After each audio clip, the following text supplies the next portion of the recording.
And we should be live. Welcome to Thoughtful Money. I'm Thoughtful Money founder and your host, Adam Taggart, welcoming you here for another special live stream with our good friend, Andy Schectman.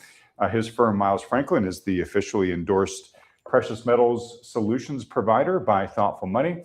Andy's been joining us a lot recently. I had told him I was hoping to give him a bit of a break, but the action just hasn't let up in the silver market. So anyways, first, Andy, thanks so much for joining us. Always a pleasure, Adam. Glad to be here. Folks, it is an incredible busy time for Andy. So the fact that he's willing to drop everything when I ask him to and come on here is a real privilege for us. All right, Andy. Well, look, every time we talk about the potential for the precious metals going higher, despite how far and how fast they've moved. And the last time I talked to you, I asked you, is it time to sell, especially silver? And your answer was no. And that has proven so far, at least, to be a prescient answer because the precious metals continue going higher. The day we're talking right now, silver is at $93 an ounce. And Andy, I remember when silver was in the high 60s or low 70s, I said, you know what, $70, 60-something dollar silver makes Wall Street start to think about $75 an ounce silver. And then $75 an ounce silver starts to make Wall Street think about $100 an ounce silver. And that's the way it's been playing out. It seems like that magnetic tractor beam of the big round number is starting to really pull hard on silver. Same thing's going on with gold. Gold's had actually a really nice run since we've talked. The day we're talking here, it's somewhere over $4,800 an ounce. That theoretical $5,000 an ounce target does not seem so theoretical anymore. Again, another really big round number with the tractor beam pulling the price and people's psychology. So, Andy, I had to title this live stream before, obviously, we shot it. And the question I put in the title was, okay, let's say we hit those big round numbers, $100 an ounce silver, $5,000 an ounce gold. In your mind, what should folks think about doing at those milestones? Is that, my God, we got here so much faster than we thought, sell, consider yourself lucky? Or are you seeing such momentum still in the system? You think this whole rising tide is going to continue going higher from here? I think the first thing you have to understand, Adam, is that gold and silver really forever have not been allowed to reach real price discovery. True price discovery. Yeah, and where is it really? I think if you want to know the real story, watch the delivery behavior. And, a standard Comex contract is 5,000 ounces, right? And what we saw in December was the largest delivery in the history of the Comex market for the month of December, 68 million ounces. Now, a mint box of Silver Eagles weighs 500 pounds, or 500 ounces weigh 42 pounds. Who just bought? Actually, it was 64,730,000 ounces were delivered in December, the largest ever in the history of the Comex. And January, which is not a scheduled delivery month, we've already seen close to 40 million ounces of silver delivered, maybe more. Last I checked, 110 million ounces in the last 40 days. And there's not a word about it. Or 5 or 6 million ounces of gold along the way with that. Not a word about it. And that's what we have been seeing for the last 15 months, every single month. Not a word about it. I scream about it. The mainstream media, these jokers who actually think that they are doing right by the public, don't speak about the fact that gold and silver have eviscerated the S&P in the midst of the greatest tech boom in history, and even more relevant than the performance, which has been amazing, is the deliveries. Now, the deliveries to me say everything. The deliveries are being done by the most well-informed and well-funded traders on the planet, period. Now, I've been for 5 years saying it's been the central banks, and they started the ball rolling. That was crazy enough, and it occupied a part of every one of the 6,000 podcasts I did since 2019. But what you see right now is the most well-informed traders here in the United States. And that's a whole different thing. And delivery at that level should not be ignored. In fact, to me, it's all you need to see. Now, in a market like we see right now, I promised you, and I've said it before, I said it last time we were together, I will tell you when I think it's time to bail. Right. But this is not even close to it. The dips that we see right now, in my mind, are a gift because they are driven by positioning and leverage, and not by a sudden surplus of metal, period.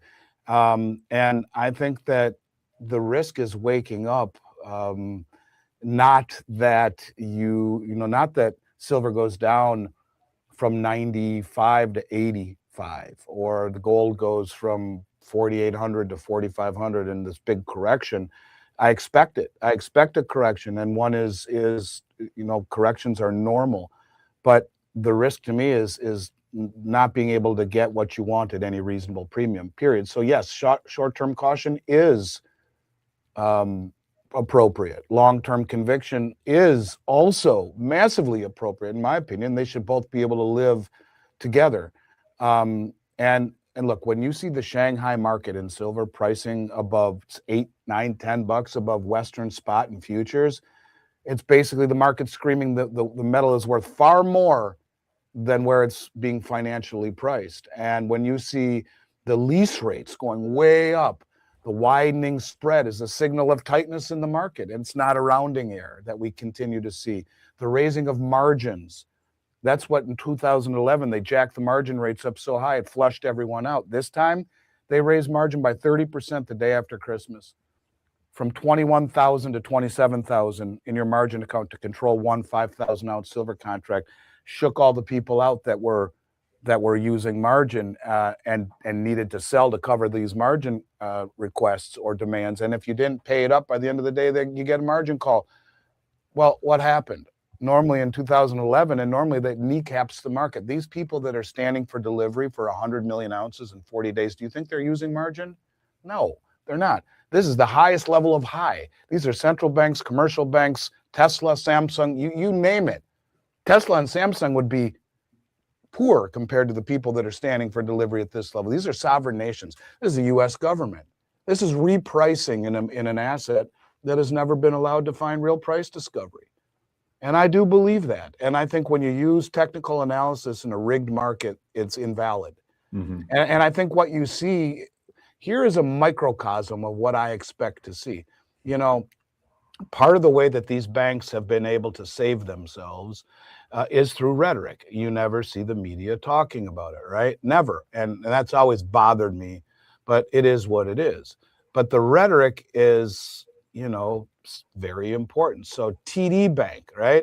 There's this rumor that Tom Luongo has that, and I think he's someone worth interviewing.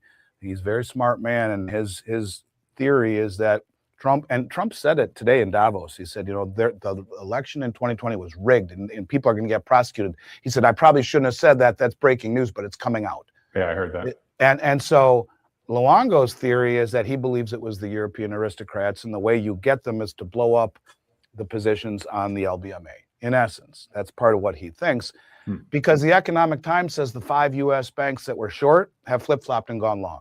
No, that's what the Economic Times says. JP Morgan covered a 200 million ounce short position, they say, and have been buying millions and millions of ounces of physical. And that the 5 banks of the 8 Western banks that were short all of these years collusively going back and forth to hold the price of gold and silver down, the U.S. banks are now long, exposing the short banks. So TD Bank, I'm going to read to you what TD Bank did in Canada.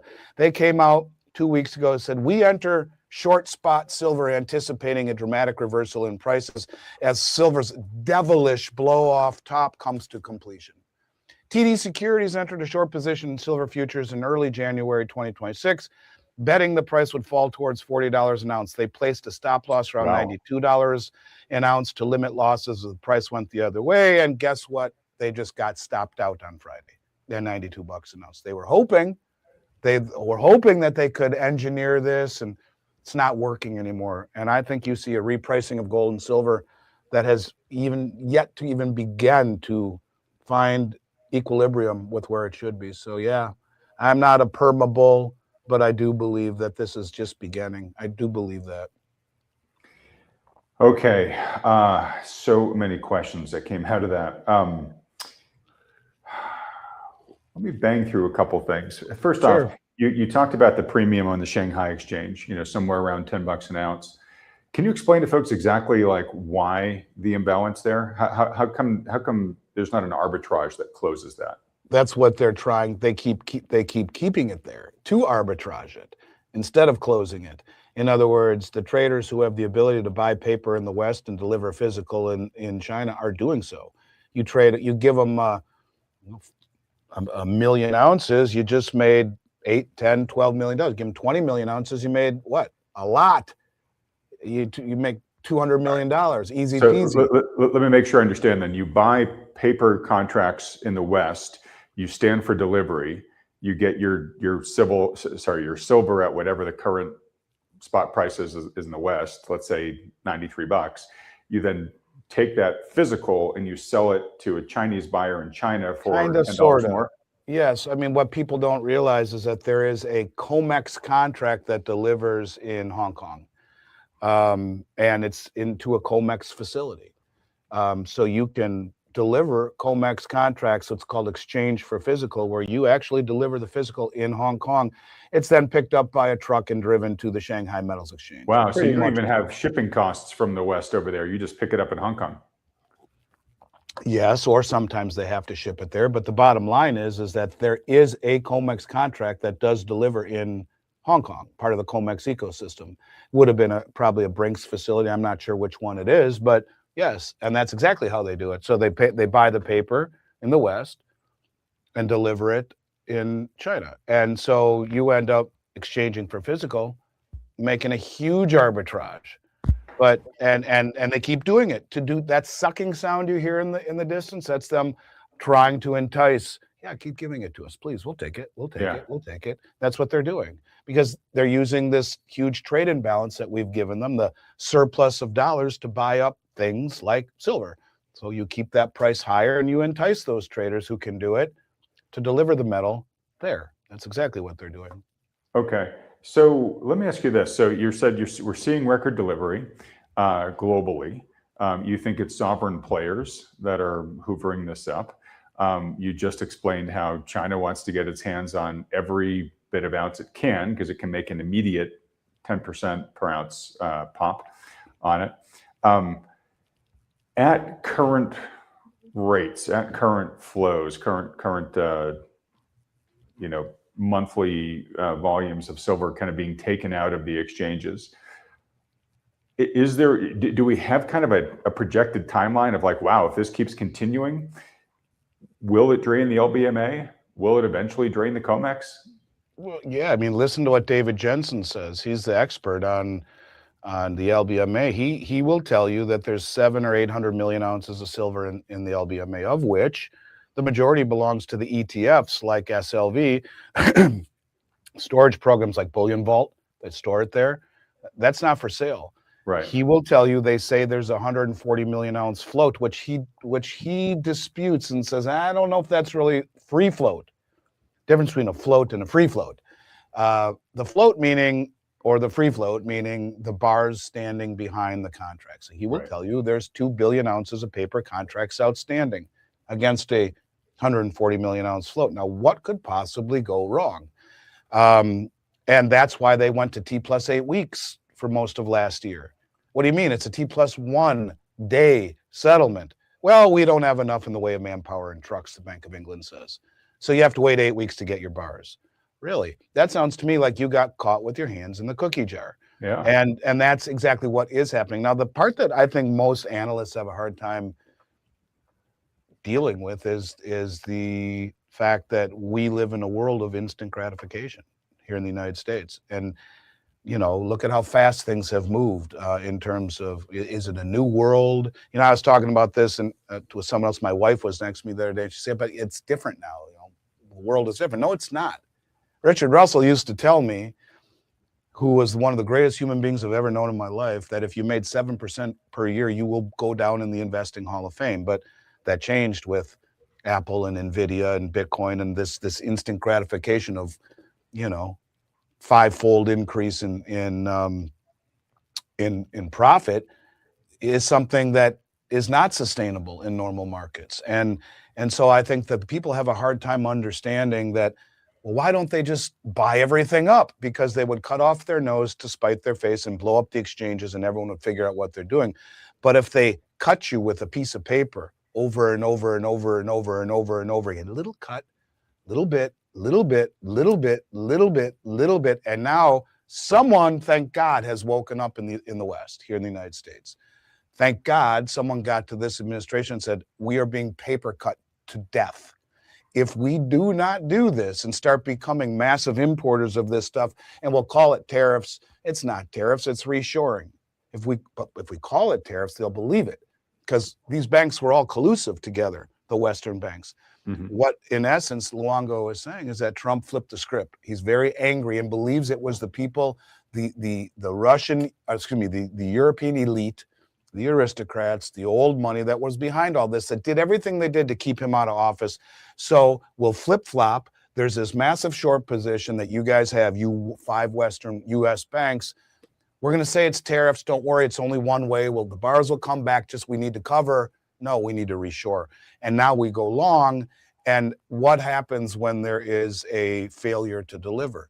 And I've told this story over and over and over again about Bear Stearns and Bart Chilton and his interview on Chris Marcus's podcast and on Andrew Maguire's podcast, where he admits that Bear Stearns largely went bankrupt because silver went to $21. They had the largest short position.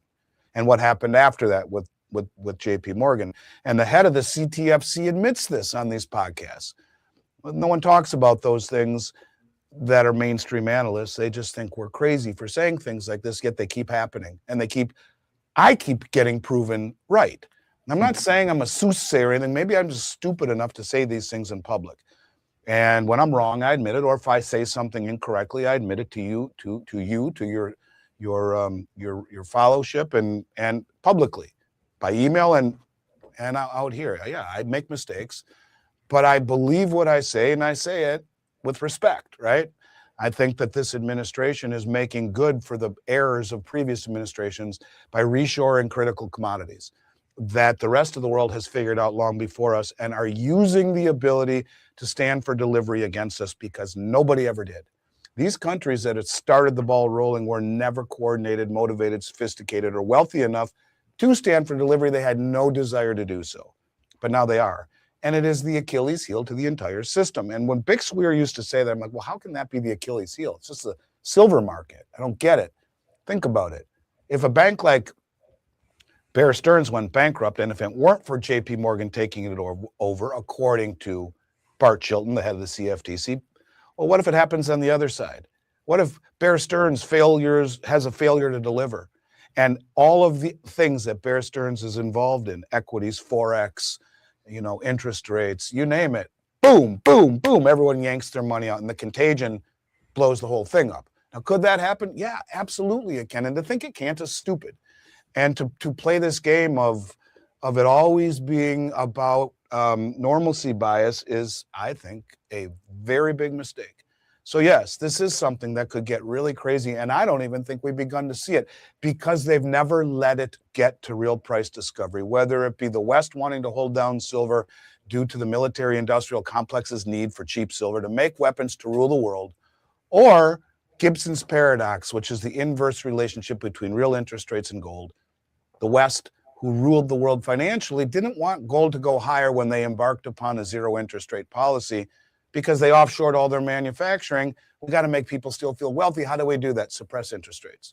Okay, now everyone's wealthy. Their 401k went way up. Their house is an ATM machine because they can refinance it, pay less than they did before, take out money, take a trip to Hawaii, buy four Wave Runners and a new car, and still pay less than they did last year. That's what zero interest rate suppression did. You had to kill the canary in the mine shaft, which was gold. This is what's happening now, largely to the economy, where an economy has been distorted with asset prices that are way out of whack based upon years of suppressed interest rates. What happens if rates rise? This is why they can't let rates rise. And so this is all part and parcel to why the rest of the world does not trust the West anymore, because of what we have done largely militarily, weaponizing the treasury, suppressing interest rates and creating distortions in asset prices. All of these things you could say is a major departure from the moral high ground that we stood upon after World War II. The world now gets it. And they're getting it through standing for delivery. Thank God someone in this country got to this administration and said, we need to do the same thing. Because I will tell you, all you need to know about anything is look at the deliveries every month. The people doing this are the most well-informed people in the world.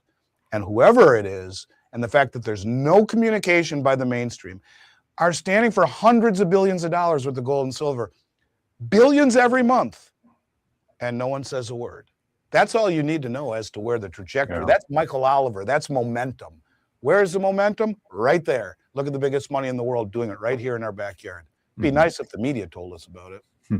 So another Michael Every, for many, many years was kind of warning the world about a return geopolitically to mercantilism versus globalism. And Michael was a student of history and says, look, mercantilism's kind of been the rule of the game, and this era of globalization that our generation grew up in, he said that's the historical aberrant period, and it's not.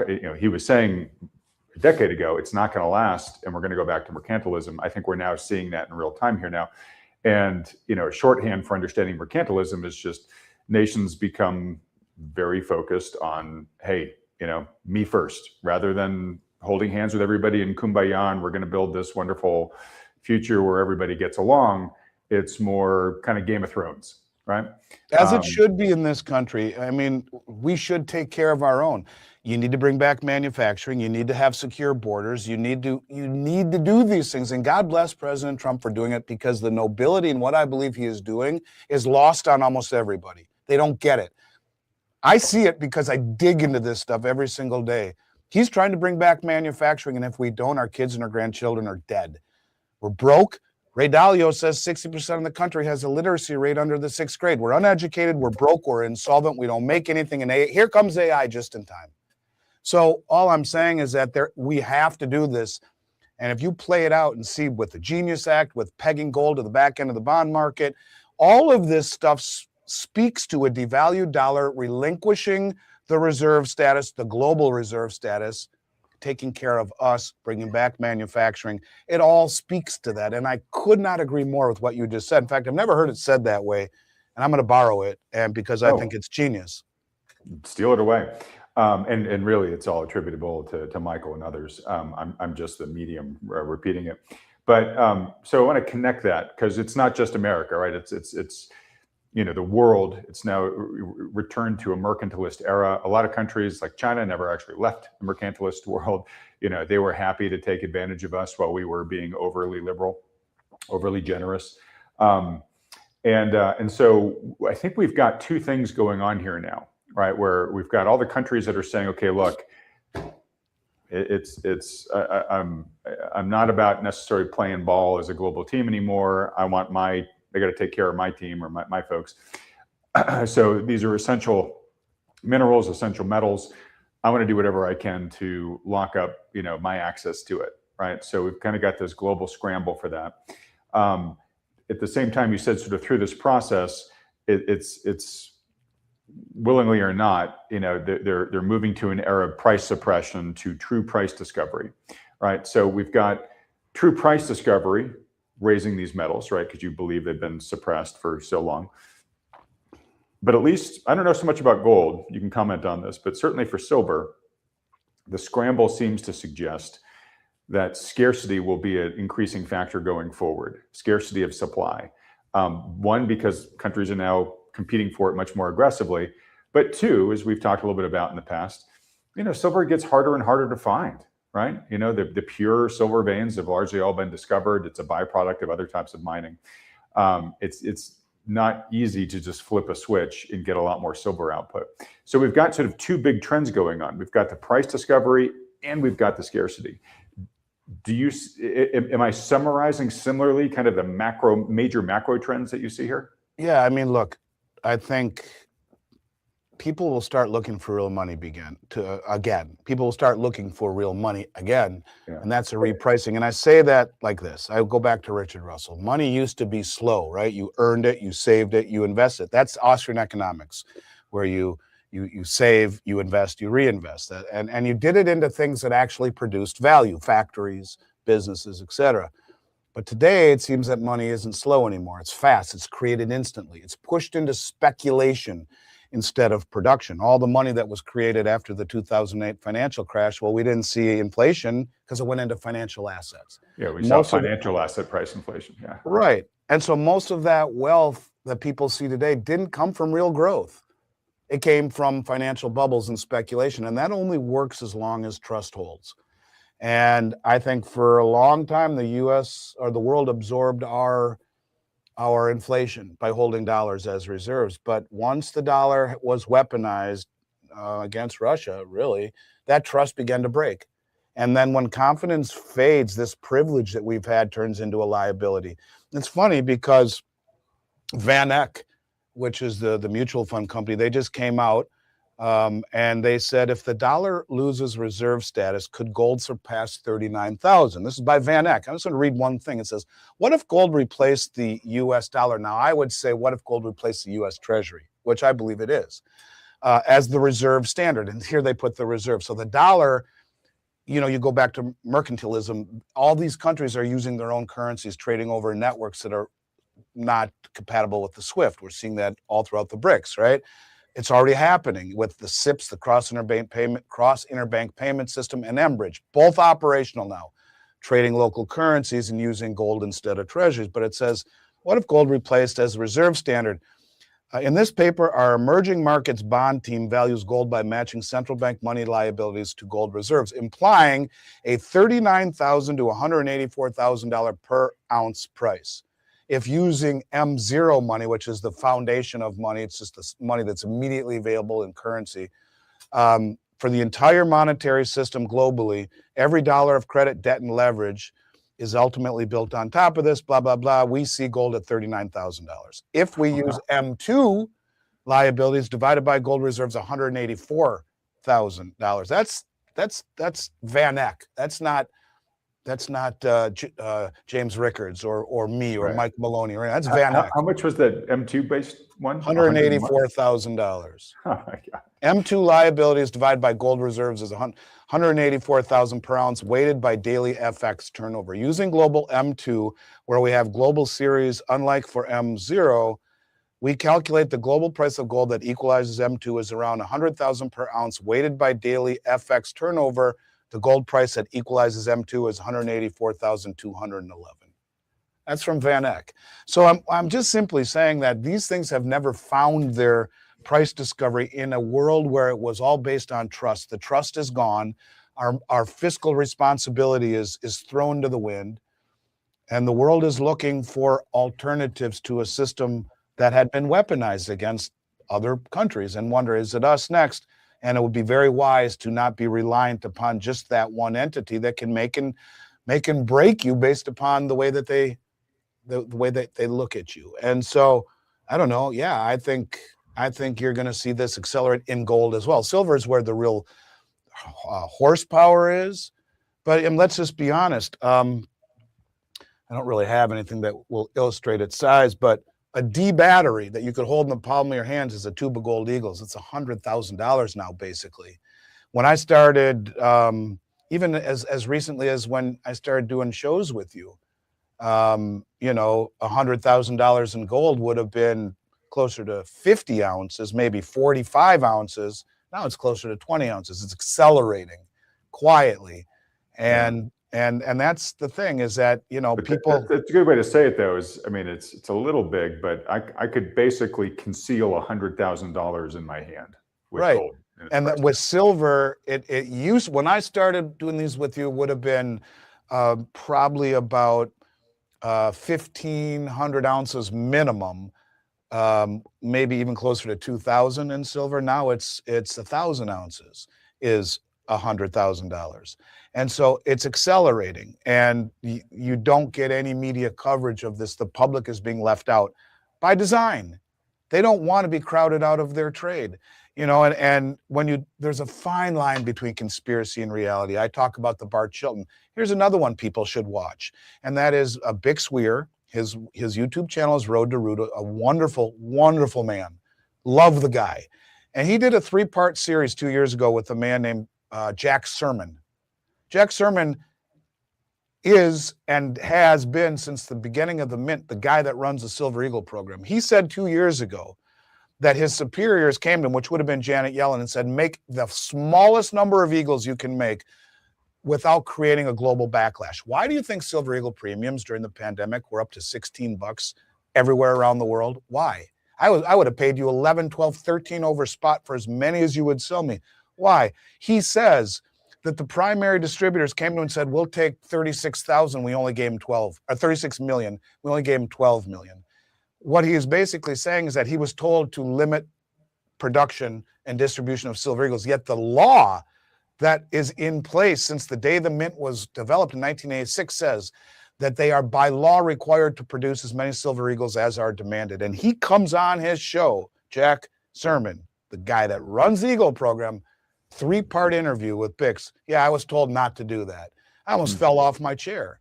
So when you talk about conspiracy, reality, where this is going, where the people in power have an idea where this is going, a lot higher than I think the mainstream or your financial advisor will tell you. And it's about time Wall Street and the financial advisors admit they were just flat out wrong.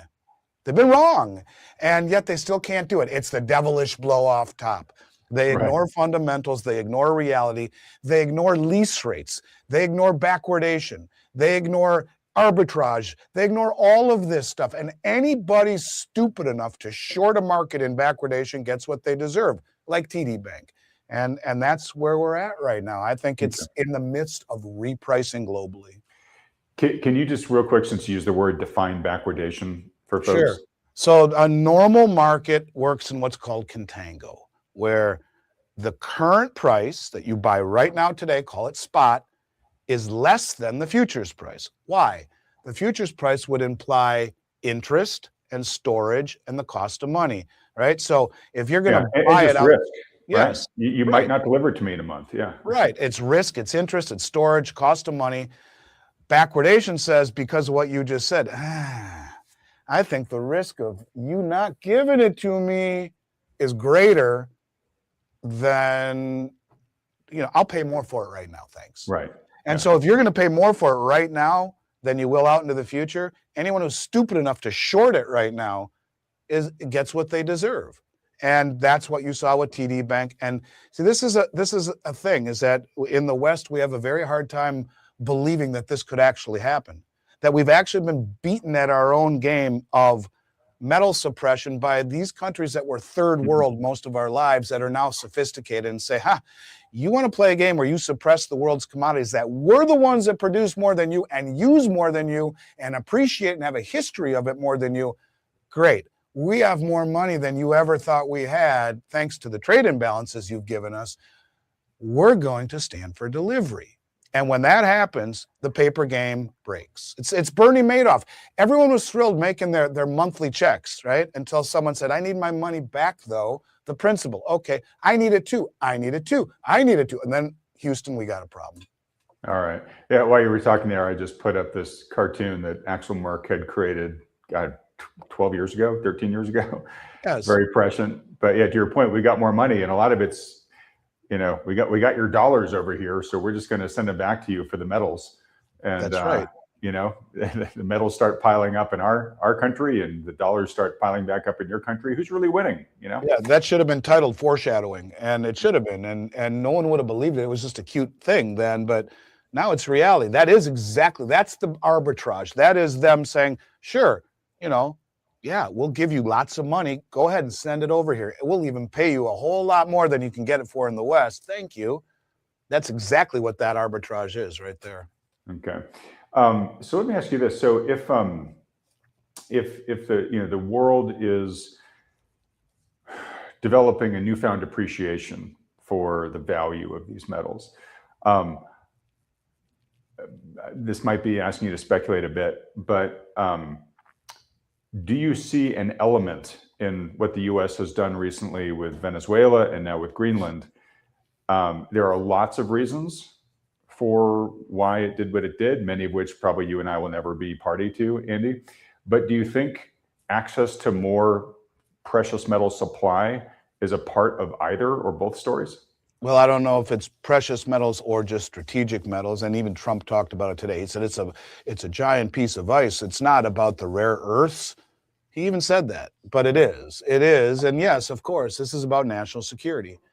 You know, there's Right. that. But, There are but those. Venezuela has one of the largest gold reserves around, I think. I don't know what the deal is with Greenland, but I got to think large landmass, totally untapped. There's probably some precious metals in there Of somewhere. course, it is. It's precious metals.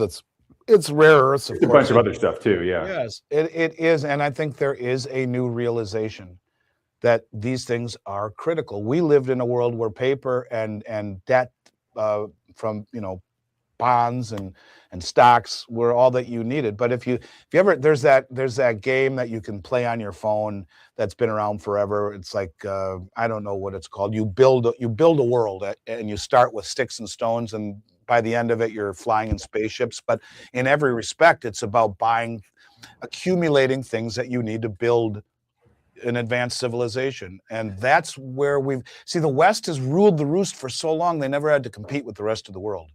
And when you and I were kids, China and India, these were third world countries. Yeah, they were largely backwaters. Yeah. Now they're not. And now they're very sophisticated and very wealthy. And they say, ha, it's not about the paper. It's about the real things. And they're doing it. And that's the realization that is happening. And you look at 1980, two brothers trying to corner the silver market. You look at 2011, leverage and speculation. Those are easily defeated by raising margins or changing the rules on the Comex. When it is sovereign nations saying, let's go, giddy up, go get it, buy it everywhere you can or else. Well, you can't say that out loud because the world is globalized and connected so much with communication that bang, bang, bang, you get traded out of you get stopped out because everyone goes to get it. But if you quietly say, if we don't do this, our future generations are in big trouble. You have nations now fighting for a limited supply of critical assets that are needed to build a advanced civilization, period. And it should have been realized a long time ago. But that's where we're at. And I think that's the difference between previous cycles. And the West controlled the price forever. Right. And that's why you don't think, even though it looks similar to the price blow-offs we saw in 2011 and 1980, that's why you think it's different this time, because the dynamics driving it. Yeah, because you didn't have the sovereign nations standing in as challenging you for this quietly and through sovereign wealth funds and whatnot. It was speculation and leverage or two brothers. Ain't the case anymore. This is a whole different ball of wax, and that's why the people who rely on recency and normalcy bias will get blown away by this and won't notice it at all. And over the last month, Adam, I've talked to so many people, many of your people, who say something like this to me. Gosh darn it, for 3, 4, 5 months, I wanted to buy this stuff, and my advisor said I'm stupid to do so and don't do it. And what do you know? Here we are. And so the people giving advice, when you try and figure out where we're at, I mean, I'm using a lot of fact and a lot of intuition and supposition to figure out where the end game is, but fact-based, I think you have to separate yourself from where we once were and look at this as a whole new thing and realize we're in uncharted waters. That anyone's giving you advice is doing so based upon what used to be and what used to work. But my argument here is that those things are now becoming less and less and less relevant until they become irrelevant. And you have to use your gut. And I would say this to all of you out there. The key thing, if you are relying upon an advisor who doesn't look at the world the way that you do, is it the right advisor? Adam has all these advisors working in conjunction with what he's doing who understand the world maybe the way that you do. Wouldn't it be more appropriate to shift to an advisor, perhaps, even though he or she has done great for you up until now? Isn't it maybe better to interview an advisor who might look at the world through a similar lens? Because to me, that's what is going to dictate performance on your wealth moving forward, is the global macro view as things begin to change in a massive way. That to me is what people are struggling with. And, not to plug your service, which of course I am, but I mean it, because if you're going to get advice from someone, you might as well get advice from someone who has a similar outlook on the future and the way the world is, rather than someone who's been buried in a line of learning more and more about less and less till they're experts on nothing, thinking that the only way to retire is through a 60-40 allocation. I have an account at Morgan Stanley. Very good friend of mine runs $4 billion worth of money. One of the biggest advisors in the southern part of the United States in Morgan Stanley. And he wouldn't know a gold coin if it fell on his foot, yet their chief investment officer said sell half of your bonds, that the 60-40 model doesn't work anymore. So 40 of that 40% in bonds, sell half and put it in gold. So things are changing, and even the sophisticated people aren't aware of it yet, but you guys are. Think about that. Well, first off, preach, brother. And yeah, I was sort of smiling as you were talking there, because I could just imagine the guys at New Harbor Financial sending you the biggest gift basket that they could think. Yeah. I feel exactly like you, and it's why I started Thoughtful Money and created the model the way that it is. And I will tell you, it's a challenge to find financial advisors who appreciate the role of precious metals. One, just from a like-minded macro sense, right? These guys are kind of, you usually find one of two people who are, just inundated in the way it's been done, and they're just using the old playbook. But also, a lot of these guys just look at precious metals and say, well, look, I don't make a commission, or I don't make any revenue off of owning that. So why do I want to recommend that to my clientele? A lot of the advisors that Thoughtful Money endorses, especially the guys at New Harbor, they oftentimes will say, look, we don't even want you to come on as a client until you have some foundational exposure to the precious metals. We think like that and paying down excess debt, those are things you need to do to get your house in order before we should be taking over the rest of your capital, right? But guys like that are hard to find. Yeah, I think I need to open an account with them myself, because they are hard to find. And, I've had a really good relationship with Rick Rule for a very long time.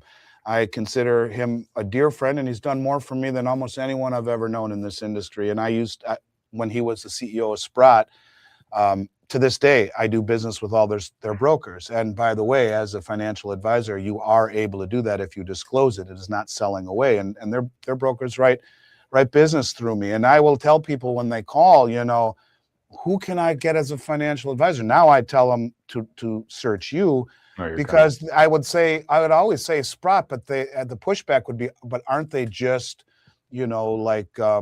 mining and natural resources? Yeah. And I said, yeah, they are. Well, a lot of people want something more well-rounded. So I say, look at Adam's program. And thank you. But it's true. It really is true that you need to, if you're going to work your butt off for your entire life, and then instead of taking the responsibility for doing it yourself, you're going to give it to someone to manage your money. At least give it to someone who has a similar view of the world right now the way you do, because, years ago it wouldn't have mattered. The West was the West, and everything was great, and it was prosperity till the end of days. You might have to reevaluate those, even the best laid plans now. And I think that's a good way to do it, is to call one of these advisors and interview them and see if just what they say about their world opinion is different from the way that you're getting it. A lot of the people I talk to, they're afraid and embarrassed, and they get beaten up by their advisors and their ideas, and they forget it's their money. And yeah, exactly. Well, and especially around precious metals, I can't tell you, Andy, how many people, when I talk to them, say, I've just been asking my broker if we should be adding any gold to the portfolio, and he looks at me and says, "What are you, crazy? Right. Are you?" And they belittle you. That's right. Yeah. And they should just admit we were wrong. Like, remember Happy Days, Fonzie? I was wrong. Yeah, he couldn't say I was wrong. Well, that's them. They can't say they're wrong, and yet they continue to stand upon that same hill and do the exact same thing. And I don't know. Sometimes things change. Nothing stays static forever, including empires. And we're pivoting. We're changing. Now, maybe the U.S. can still be the greatest country in the world, but it has to change. And that's what's happening. And to follow the same playbook may not be the best idea.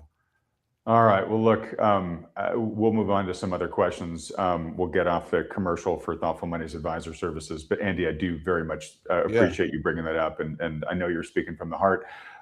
Folks, you hear me say this all the time, but if you want to talk to one of those advisors, obviously just fill out the very short form there at Thoughtful Money. All right. So I want to ask you about Rick in just a moment, because he very publicly, I haven't watched the podcasts, but I've seen the headlines. He very publicly appears to have sold a pretty sizable chunk of his silver position and some of his miners. I'd like to just get any thoughts you have on that.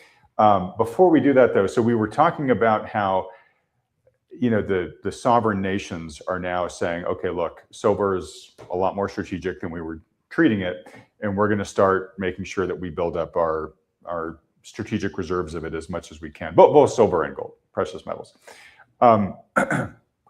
Presumably, in this new world, I'm guessing you think what's good for the goose is good for the gander, meaning at the individual level, we should be building our own strategic reserves of it, right? And yes, it's a wealth building vehicle. There's still maybe a lot of room to run in terms of how far the true price discovery might go. But I also think, Andy, you probably think it's really wise to own it too, just from a, you know, we don't know what's going to happen with fiat currencies over time and things like that. And having your own physical hard assets that you control is going to be a big part of just sort of financial resilience going forward.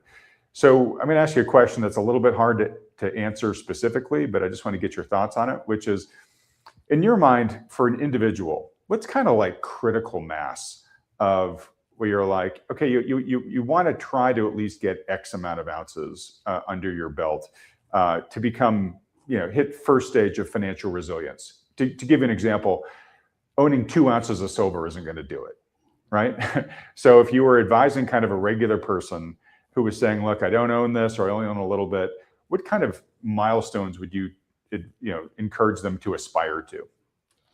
I guess it all depends upon what their wealth is. You know, for years, financial advisors would acquiesce to 5%, maybe 10. Well, like I said, you had the chief investment officer of Morgan Stanley say it should be 60, 20, 20. 60% stock, 20% bond, 20% gold. Michael Hartnett, the chief analyst for Bank of America, says no, it should be 25% stock, 25% bond, 25% short-term treasury, 25% gold.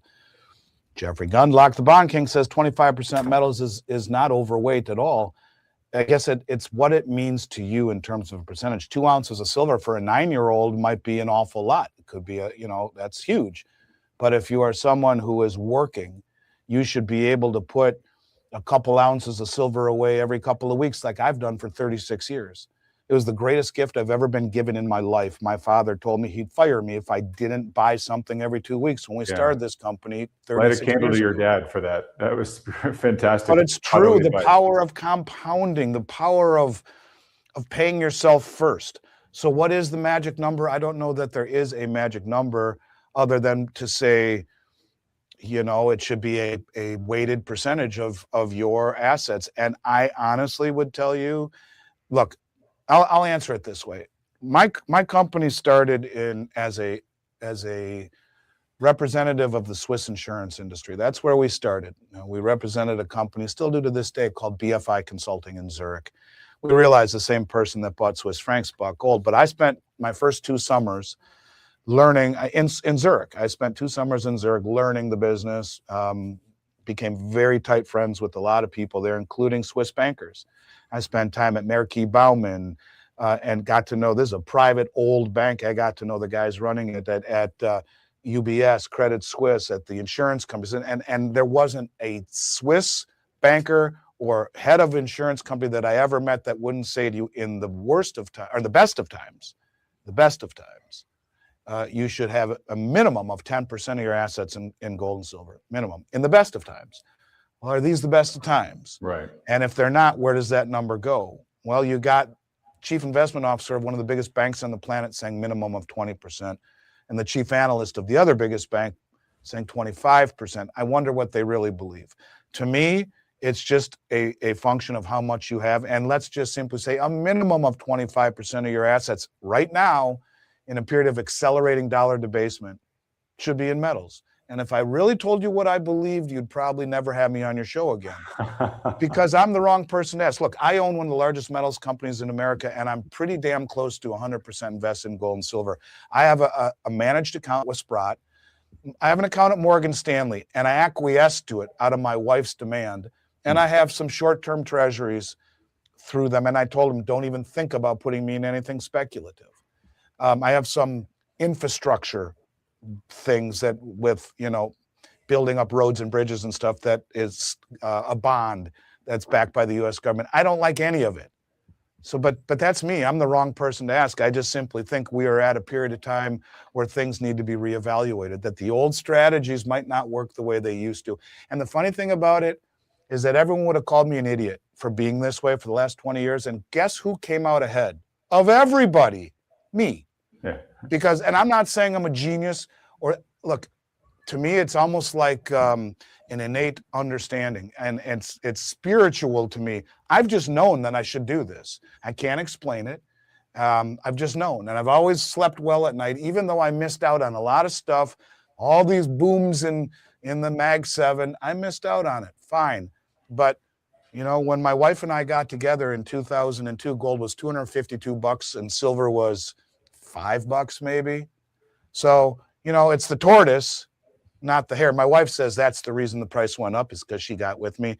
But the point of it is that in a very short period of time, in under 25 years, silver has gone up from $4 or $5 to 90, right? And gold has gone up from 252 to almost 5,000.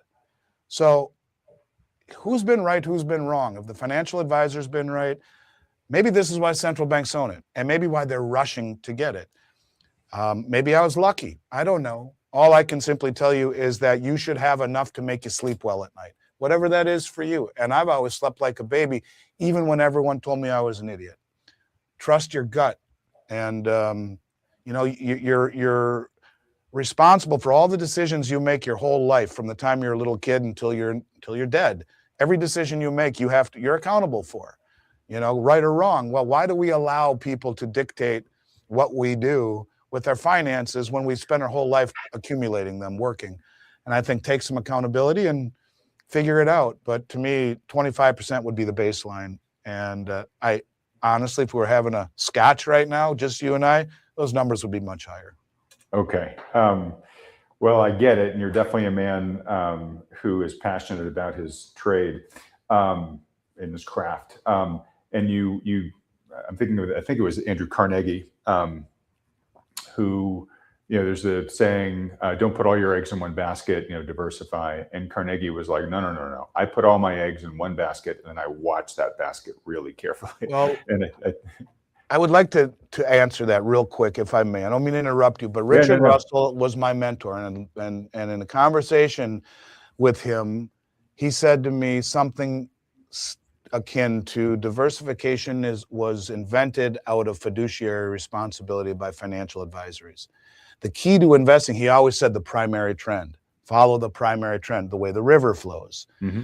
The primary trend to me is of a debasing dollar. So if you want to be broadly diversified, you do not broadly diversified into stocks, bonds, real estate, and commodities, because they're all inversely correlated to a spike in interest rates, and they're all dollar-based. Instead, you look at the way the river flows, a debasing dollar. Okay, so you buy gold, silver, platinum, you buy mining shares, you buy agricultural ETFs or ag land, you buy oil and gas, you buy anything that you can buy that is opposite the dollar and broadly diversify within it. Now you're broadly diversified within the primary trend. And I would say that that is similar to what I do. There may come a time where the trend changes, and that's when you pivot and move from an overvalued asset to an undervalued asset. But right now, we're nowhere near overvalued because those values have never found price discovery. So you're right. I think Andrew Carnegie was right. Diversity is the best way to become average, the best of the worst of the worst of the best, because asset classes don't always move in harmony. But this is how you keep from getting sued if you're a financial advisory telling you what to do. Right. He told me to put all my money in it. No, That's not what we want to do. You want to be broadly diversified. Well, that's financial advisories. And this is what I mean about taking accountability for your own finances. All right. Or finding someone who looks at the world the way you do. Sorry. No, like I said, you're preaching to the choir here. All right, I got a couple other questions I want to get through. I'm looking at the time. Do you got another 10 minutes in you? I got no time restraints, so I'm good to go as long as you want to go. Oh, you're a bold man to say that. All right, so first off, just because you mentioned oil and gas, the day we're talking, Andy, natural gas prices are up 22%. Now that's, I think, due to some of the cold weather that's about to hit the Northeast. But that's a whole other area that I think is sort of ripe for potential revaluation as well. The oil and gas industry, it's been suppressed or depressed for so long. But it's just interesting. There's a lot of people making a lot of money today. I'm sure there's some traders that are going to go out on stretchers too. But interesting time for natural resources of the sort that you listed. All right, Andy, I get this question a lot for you, and I'm sure you get it too. And I just want to give you a chance to answer it in the open. Now, the challenge you have of saying anything positive about where the precious metals are going is the criticism of, well, you're just talking your book. Yep. Right. You're a guy who sells this stuff, right? And you've explained enough on this channel, Andy, kind of your philosophy and all that. So I'm not going to ask you to rehash all of that. But the question I hear people say, it's a practical one, and I'm just curious to let you answer it any way you like, is, well, Andy, look, if you think the metals are in this great uptrend and they're going to go even higher and whatnot, then why sell? Why are you selling to the public? Why don't you just buy it and hold it and become, fabulously wealthy? Can I be honest and simply say to you that to me, and I mean no disrespect, okay? But to me, that's, and I know you're just saying things that you. I'm just the conduit for the question. I find that to be about as naive as anything I've ever heard in my life. So a guy loves hamburgers and opens up a McDonald's franchise. Why the hell would you do that? Oh, it's like it's a business that when I started in this industry in 1989, nobody bought gold. Right? Maybe your grandfather and the World War II vets, they bought gold. Nobody did. Nobody did. And if we made $14,000 a month in profit, we were great. We were happy. So people look at it now and say that. It's been a business I've been in for 36 years this next month. I've been doing it longer than than anything I've ever done in my life. It's my child. It's who I am. It's your legacy. It's my legacy. And I believe in it so much so that for 36 years, I've never missed a 2-week period of buying it for myself. Now I have the good fortune of being able to run a business that sells it. And I think if people walked in my shoes for a minute and walk into a restaurant and people yell Andy Schectman from across the restaurant, or I go to the Sting concert at the Hard Rock and people are screaming, go silver from the blackjack table, or the pit boss comes up to me and says, I watch all your stuff, I would not put my face out here the way that I do, lying to the public. I mean, it's do I have a suicide mission, or do I want my children to grow up in a world where my name is mud? My point to you is that I believe in it in my soul, and I think you can run a business if you have the good fortune. Look, I don't have enough money to buy my inventory. We keep 100 million in inventory going at all times. This is how you build a business and do something you believe in. There's nothing more rewarding than waking up every morning happy to go do this. I've never woken up saying, damn it, man, I got to go to work again. Yeah, sometimes when I want to go play golf or something with my buddies, I live on a golf course. But when I wake up and know I'm coming on your show, I'm psyched. And when I wake up and say, I get to help people, and I go to bed at night, I look in the mirror and say, you know what? I get emails, honest to God, from all over the world, people telling me over the last few years I've changed their lives. I got one the other day that said, you just helped my mother achieve her life goals. And he says, thank you so much. I told her today she's a millionaire. And she's 84 and she's wanted this entire life. That literally make the hair stand up on my arms. And those are the best. That's the best feedback. Adam, you understand this. To be able to do something that helped people. Look, you were working, if I'm not mistaken, for Google, where that could have taken you to the stratosphere. Instead, you do this. Aren't you talking your book? No, you're not. You're helping people.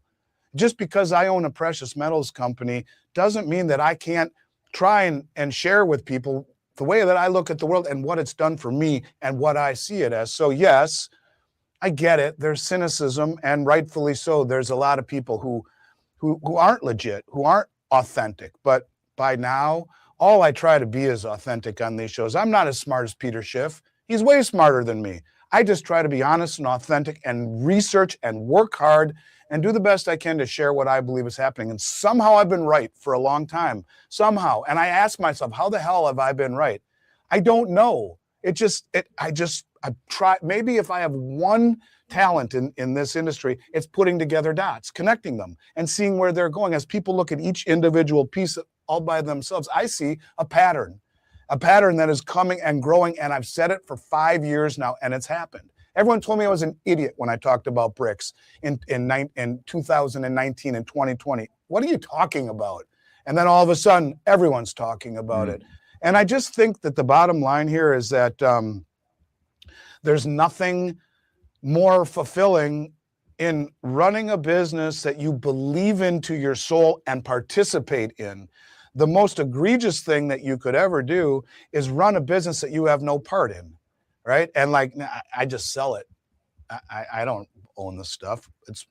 Instead, I live it and breathe it and tell every one of my employees, if you want to work here, you'll buy every 2 weeks. And every one of them thanks me almost every time I talk to them. God, thank you so much, man. You know, since you told me to do that, and I've been here 3 years, 4 years, it's unbelievable what's happened to my life. Now, I just believe in it. And if you believe in what you do, you can be good at it. In athletics, I wasn't the best player on my team, yet I achieved much higher level than most of the people I went to high school with.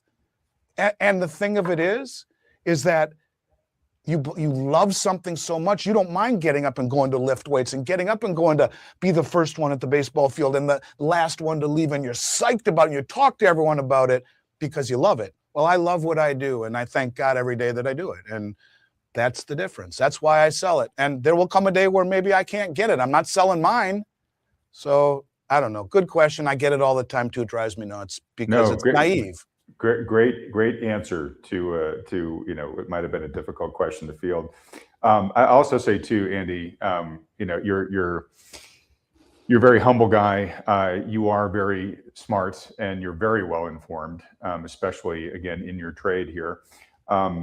It's interesting though. I just want to say this: when it comes to your Thoughtful Money is endorsed precious metals provider. I've got the advisors that I talked about there too. And what it's a very hand-selected process. And what I learned through the years, and it's really influenced who I chose, is you definitely want smart advisors. So absolutely. But it's like, the most successful people in life aren't the smartest. A certain level of intelligence you need, but beyond that, it's really grit that is a big determinant, right? Kind of how hard you work, how persistent you are. And I found that with financial partners, what you want is kind of the financial equivalent of that, which I call stewardship. It's just the getting up every day with, look, I want to do the best thing for the people who are putting their faith in me, right? So you want a smart person, but who's really motivated by that stewardship thing. And obviously, you've got that in spades. That's why I chose Miles Franklin. That's why I've got the advisors over here. So I want to call you out for that, but I also want to, say, hey, Andy, you're a pretty smart guy too. So don't smoke screen yourself too much there. You got a lot of brain power. All right. So I want to ask you. I'm going to ask you about Rick in just a second, his trades. But I want to get your opinion on the miners for a second, Andy. So I'm going to bring up two charts here real quickly. I'm going to bring up mining stocks. The reason why people invest in them is, if you're bullish on the metals, you buy the mining stocks because the mining stocks are a levered play on the metals themselves. You expect the mining stocks to do multiples better than the metal itself. And that is playing out with gold. I think people would say, hey, I kind of expected maybe a greater pop. But if you can see in this chart, and I know it's a little bit hard to see, the yellow line here is GDX, which is the main mining stock ETF. VanEck, by the way, since you mentioned them earlier.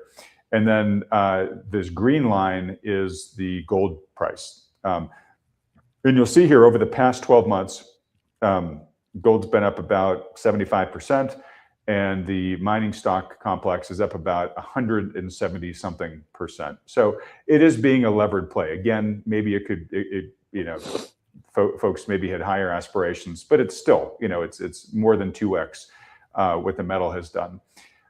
But if you go to silver, if you look at the 1-year comparison between the main silver miner ETF, SIL, and the price of silver, they pretty much had the same return, about 200% over the past 12 months. So the question here is, wow, is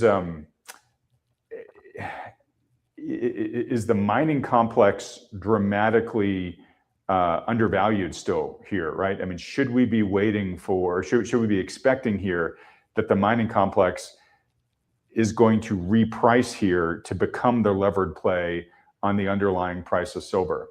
Sure feels that way to me. What you think about that? Yeah, sure feels that way to me. And maybe, I mean, there are fewer miners to choose from too. I mean, it's a consolidated. Right. There's only a handful of companies that mine silver. Right. And there are a number of companies in the silver ETF that mine a whole bunch of other things. So it's not just pure silver. Yeah. Yeah, I think that Keith Neumeyer's First Majestic is the purest silver play out there, and it's only about 60% of what they do. And that's because silver, your skin is epidermis, and silver is found epithermal, right at the top of so the big deposits were found forever ago. The majority of all the silver mining comes from byproduct of lead, copper, and zinc. And they stumble across it. So there's no incentive, price incentive, to start digging for silver when you're mining lead, copper, or zinc. You find it. And that's why, only about 18% of the metal, of the 850 million ounces mined, only about 18% of it, call it 160 or 70 million ounces, came from companies like Keith Neumeyer's. So I think that there is a tremendous upside still, and that chart would pay reference to it, to the silver miners. Absolutely. I think they are undervalued, and there's no reason to not have exposure to them. I think when you look at, to me, when I think of my mining position, I think of a pyramid, that the Swiss model that I've used forever. The base of my pyramid is 60 to 70% of my assets paid for real estate, gold and silver. And I want to say cash, but it's like a melting ice cube, but we'll say cash. Yeah. The middle portion would be 6-month treasuries or less, earning 3, 4, 5%, whatever, or a utility stock paying a dividend. Conservative, low growth, a little bit of return, a little riskier than the base of the pyramid. And the top 10% would be your mining shares if you're into cryptocurrencies, whatever it may be. The theory is you lose everything on the top 10, you make nothing on the middle 30, as long as your base is plodding along like the tortoise. You never go backwards. So in a perfect world, you kill it on the top 10, you do great in the middle, and the bottom doesn't matter. So I think that if you do not invert your pyramid, everyone should have exposure to some silver and gold mining stocks. I think the leverage is fantastic, and you can make more money on that top 10% than you can on the bottom 90. And I think, yeah, I definitely own it. I would own it. And I think silver, especially according to that chart, the miners are wickedly undervalued. And a little bit of cash in it can go a long way. All right. Okay. So then now we get to the question about Rick. So Rick, super knowledgeable guy. You've already mentioned that, and you know him very well. I have not had a chance to talk to Rick, just FYI, folks. Rick's going to be on the channel next week. Primarily to do a deep dive in the oil and gas space, but I will ask him just for an update on this apparent trade that he's made in selling a good chunk of his. I think he said silver. I think it was silver and silver miners. I don't think it was gold, but we'll clarify that with him. He also said, "Hey, look, this is subject to change at any moment, right? Like I could easily buy right back in." I don't know if you've actually listened to the podcast and got more detail than I, Andy, but what's your general reaction to what Rick's doing here? Well, First of all, if Rick and I, and again, I don't think there's anyone who is, he's one of the most intelligent people I've ever met in my life. I mean, freakishly intelligent, and articulate. He's almost like Shakespeare, the way he talks, man. And so I love his way to turn a phrase. Yeah. it's unbelievable. But I think if we differ in one perspective, it might be the way that we look at suppression of the markets. He might say they've been managed, but ultimately you can't control it. And I might differ a little bit respectively. Okay, with that being said, my take on it is he's been telling people to do this since silver was 15 bucks an ounce, 18 bucks an ounce. And at 18 and 20 bucks an ounce, which would have been 4 or 5 years ago, 18 bucks 4 or 5 years ago, now it's at 95. Well, that's a hell of a gain. He's a trader. I don't think he's selling his physical silver, but he may be moving from something that is appreciated fivefold into something like natural gas, which has been held back. And maybe he's the reason the price of natural gas went way up today, because he put all his money into natural gas. My point is, my guess is, if I had to guess, and I don't know, I will see him next week, as will you, in Vancouver. But my guess is that he... Are you going to the Vancouver Resource Conference? I am. So okay, you're going to be there too? Yeah. So I'll see you there. Well, Jay Martin's conference. Never miss it. We'll get that, Brandy, and I'll find out what your true percent ownership of precious metals. Beautiful. Yeah. So I think he's just taking advantage of being right for a long time. Took a while to get there. Taking some of those profits. Rick is the legend of moving and buying things that are undervalued when no one wants them. He'll tell you that's how you make money. As Jack here said, Rick buys what's hated and cheap, and maybe that's all he's doing is buying. That is what he's doing. It's exactly what he's doing, and he's the master at it. And he will tell you the biggest money he ever made is when everyone said he was crazy. He talks about one trade that he went all in or bought a lot of it. It lost half of its value, and he doubled his position, and then became extremely wealthy off of it. Yeah. But that's how he's. Not only does he have conviction, he has an immense amount of intellect and researches. Now, I don't think he would say to you that the silver run is over, but I think if you're a trader, taking those profits and redeploying them into something different. When you're talking mining shares and ETFs, it's different than holding stash in your house or in a vault. And I think that's what he's doing. He's redeploying it into something that is undervalued, taking a 500% plus gain that he's made and moving it. Now, I don't think he's selling all of it. And I don't think he's selling his physical, but I don't have most people haven't been in it as long as he has. Most people weren't buying shares at pennies like he was, because he bought it when no one wanted it. Right. So he's a little bit different. He's kind of a behemoth, right? And I don't think there's anything wrong with it. But I will say the one thing we differ in our perspectives is in perhaps the suppression and the story behind it. And I think that's what allows me to look at things a little bit differently. And I respect his viewpoint. And who's to say who's right or who's wrong? But I would say he's not completely out of it. He's just repositioning to an undervalued asset. Okay. And folks, Andy and I will be up there in Vancouver with Rick this weekend. So we'll try to get whatever intelligence we can. And then, of course, let you ask questions to Rick when he's on next week. All right, Andy. Well, look, thank you for coming on again and just, again, being so transparent with all of your industry expertise. So you have been very kind over the past couple of months, and the timing couldn't have been better in terms of offering an exclusive offer to the Thoughtful Money audience. This was around silver. Initially, it was the ability to buy junk silver from you for $1 under spot. Given the aggressive CME margin hikes, that is now up to at least at last time $1.35. No, we're doing it. We were able to secure a little bit more. It's at 99 cents right now. We just my goodness. So it's now a better deal than last time you were on. 99 cents, and it's fluctuation. And real quick, the reason we've been able to do this, real quick, is that the companies like mine, who are smart enough to say, oh my God, this is just, it's never been like this. I'm buying every single ounce I can find. We have a network of coin shops all around the country. I put a feeler out to every one of them, hundreds of them. Anytime you get junk silver, I'll take it. All of it. Give it to me. I'll buy it all. Why? Why is this happening? The big companies get it. right? The other companies, small, mid-sized dealers, coin shops, they get this stuff in. And as I've told you, it's been for a long time, the public hasn't really been involved in this market. It's been the big traders and the very wealthy people who get it.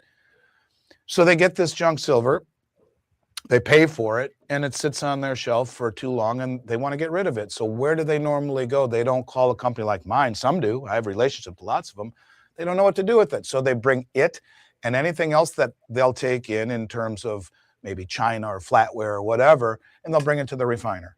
And the refiner takes that in along with maybe doré, or they take in jewelry or flatware or junk silver, all this stuff, and they pay the public for it. So you're a refiner with $30 million. You're not a massive refiner, but you got $30 million worth of silver in process, right? From when you take like silverware, that's sterling. The knife, the blade is stainless steel. The handle is plaster. It's just a little wrapping of around the handle of sterling. There's a lot of labor involved in breaking this stuff apart, Right. And so you have to refine it into shot. That could take time to get it into a refinable form. Then you refine it. That's little BBs. Then you take that and you melt it down into bars and rounds. This whole process may take weeks, and in various stages. So these refiners have to hedge their position, right? So I got two remote controls that are the same here. Here's my inventory in the refinery. Here's my short position on Comex, because if I have $30 million in working stages and the price drops by 10 bucks an ounce, I'm dead. I'm out of business. Right. But not so if I sold short. So it's market neutral, right? Yep. Well, what happens when A, margins raise, and B, silver goes up 3, 4, 5 bucks a day? You get margin called on your short position. These refiners like, oh my God, we're getting margin called every day. We can't do this. Stop taking new business. Stop. No more new business. That's why it's hard to find bars and rounds right now. And they're not taking any business. So all of a sudden, these dealers are like, what do we do with this stuff? No one's buying it. It's killing us. Well, the big houses, the big primary distributors say, well, we'll pay you $2 back a spot for it. I'm buying everything I can buy, all of it. And I'll sit on it if I have to. I can hedge the metal. There's no premium. We will see a period of time when that premium shoots to the moon again, like we saw during the pandemic. So for those of you wondering, how could we do it? It's because the refiners stopped taking business and the market just said, fine, we'll take it. And I will tell you that I've never seen a better value ever in my life, in my career in silver. We still have it at 99 cents over. I bought a whole bunch of $half. They're 99 cents over on $half. And we'll keep doing it as long as we can until we run out of it. But I think it's a zero risk bet when you're buying stuff that close to spot. What you're buying at the same price or less than a 1,000-ounce bar. I've never seen that before. Wow. Amazing that that's what's happening in the industry right now. But again, just a lot of appreciation for you making that offer available to the Thoughtful Money audience to let them get in while there's such a low premium on it.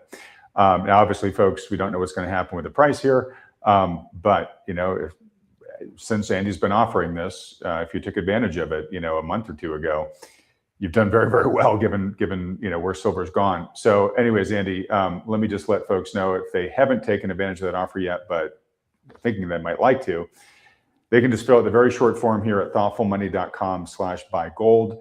And they'll be connected immediately with Andy and his team, and they'll be right in touch with you guys. And of course, they can do that for this specific offer. But if they also have other questions about precious metals, buying, selling, storing, et cetera, you can help them with that too, again, just by folks filling this short form out here. Appreciate that so much, Adam. I've said it before. It's such an honor. You're such a well-respected person in this industry and a great guy. And I couldn't be more thrilled to have a friendship and an affiliation with your company. We take it really seriously, and I want to thank you and all your listeners out there. And feel free to take advantage of that. And I'm always available for questions. I'm spread pretty thin these days, but I've talked with a lot of your people, and we just appreciate the heck out of it. So thank you. And as I've said before, the feedback that I get from folks that are dealing with you and your team, Andy, is pretty much universally positive. So thank you for taking such good care of folks. Oh yeah. Very selfishly, I am really looking forward to hopefully getting a little bit of social time with you up in Vancouver. So hopefully the next time. Well, I'll make it happen. Believe me. I have one keynote speech and one panel, and the rest of the time, I'll be walking around looking for someone to fraternize with. So that would be great. I look forward to that as well. All right. Well, my friend, I can't wait to see you there. Everybody who's watching, please do me a favor, a couple favors. One, please show your appreciation for Andy by doing a couple things. One, hitting that like button, obviously. And if you haven't subscribed to this channel yet, hit the subscribe button below, as well as that little bell icon right next to it. But if you can, especially if you're watching here in the live chat, just let Andy know real quick both your appreciation for him. And again, I've been hitting him a lot on these, but my sense is that even though I'm probably, the audience here probably still wants more Andy. Mm-hmm. And if that is true, let me know, because I want to keep delivering on more of the stuff that you guys want. I should maybe have them send a quick note to my wife as well. Let her know I'm a good guy. Yeah, I know. I was just at a conference and some people, came up and said some very nice things. And I was like, wow, could you write that down and send it to me? Yeah, right. Exactly. But if they only knew the real you, my wife would say, if they only knew you're a child, she says, you're a child, you're a man-child. Yeah, but I think people who never grow up are actually the people that I want to hang out with. So who wants to grow old? Just stay young at heart. Oh, very true. And by the way, I think last time we were hopping off, you were rushing off to do a family golf tourney. And yes. I remember you were looking to bring the hammer down into. Oh, of course I did. Absolutely. Okay, I got to keep them in place. I mean, my daughter was the captain of her high school golf team. She's a hell of a player, but still can't beat me yet. Well, you still got to prove who's the alpha, right? Even in the best of scenarios. All right, Andy. Well, look, my friend, again, can't thank you enough. Everybody else, again, thanks for giving your feedback to Andy. Looks like, of course, Andy, we're getting really good feedback here on you. No surprise at all. Appreciate that very much.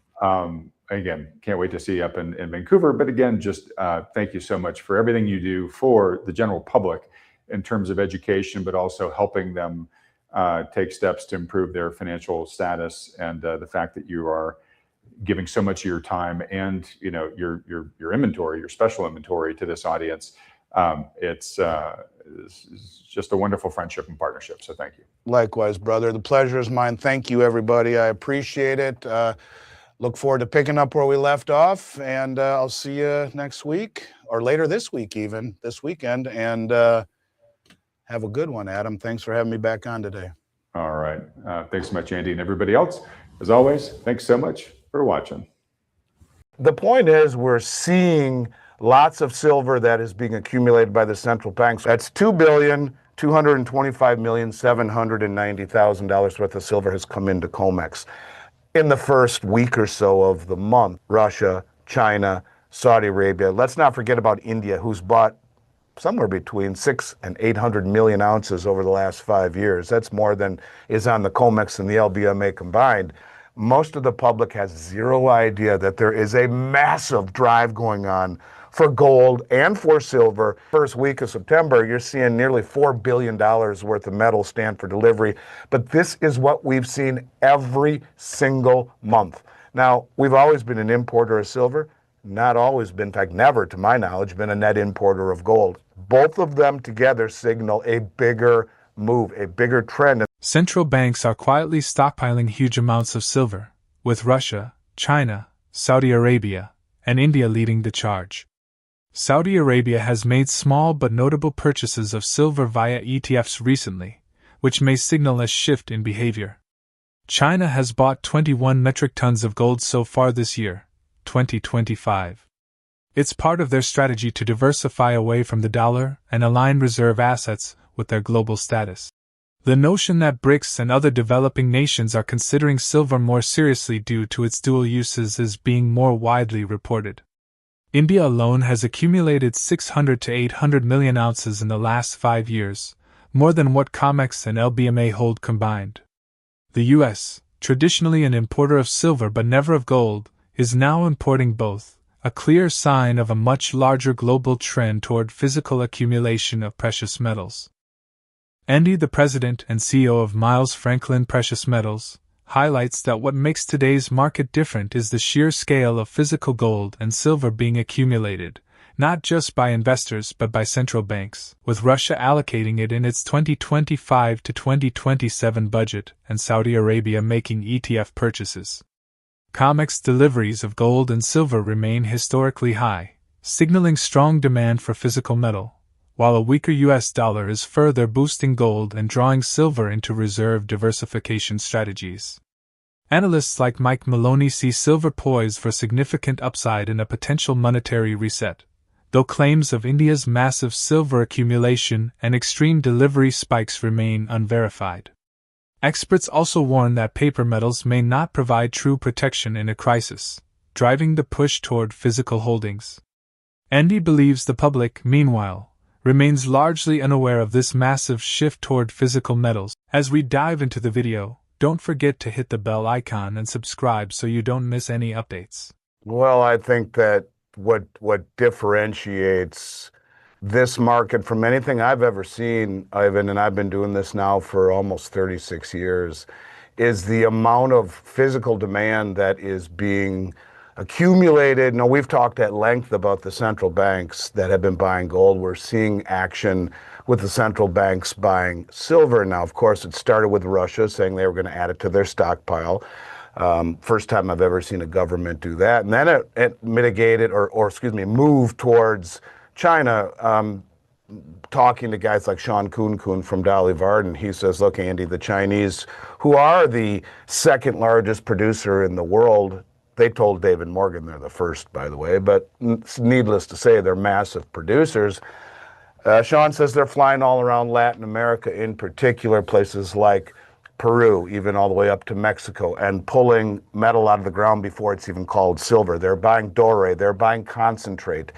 They're paying double what the West will do to disintermediate the whole market, sending it back to China for refining. So you have the first or second largest producer in the world finds it significant enough to fly around the world and buy doré and concentrate right out of the ground from the miners, directly from the miners, and then sending it back to do so under the cover of anonymity, so to speak. No one really knows how much they're buying or what they're getting, but Sean can validate that is indeed what is happening. You look at the Central Bank of Saudi Arabia. Disappointing as it may be that they bought huge amounts of SLV, maybe one of the worst products I've ever seen ever in my career, because just as a side note, the short position right now in SLV is 53.97 million shares, wow. Which is it's grotesque, it's ridiculous. And remember what the prospectus said, BlackRock said, there could come a time when there's not enough silver to cover those short positions, buyer beware.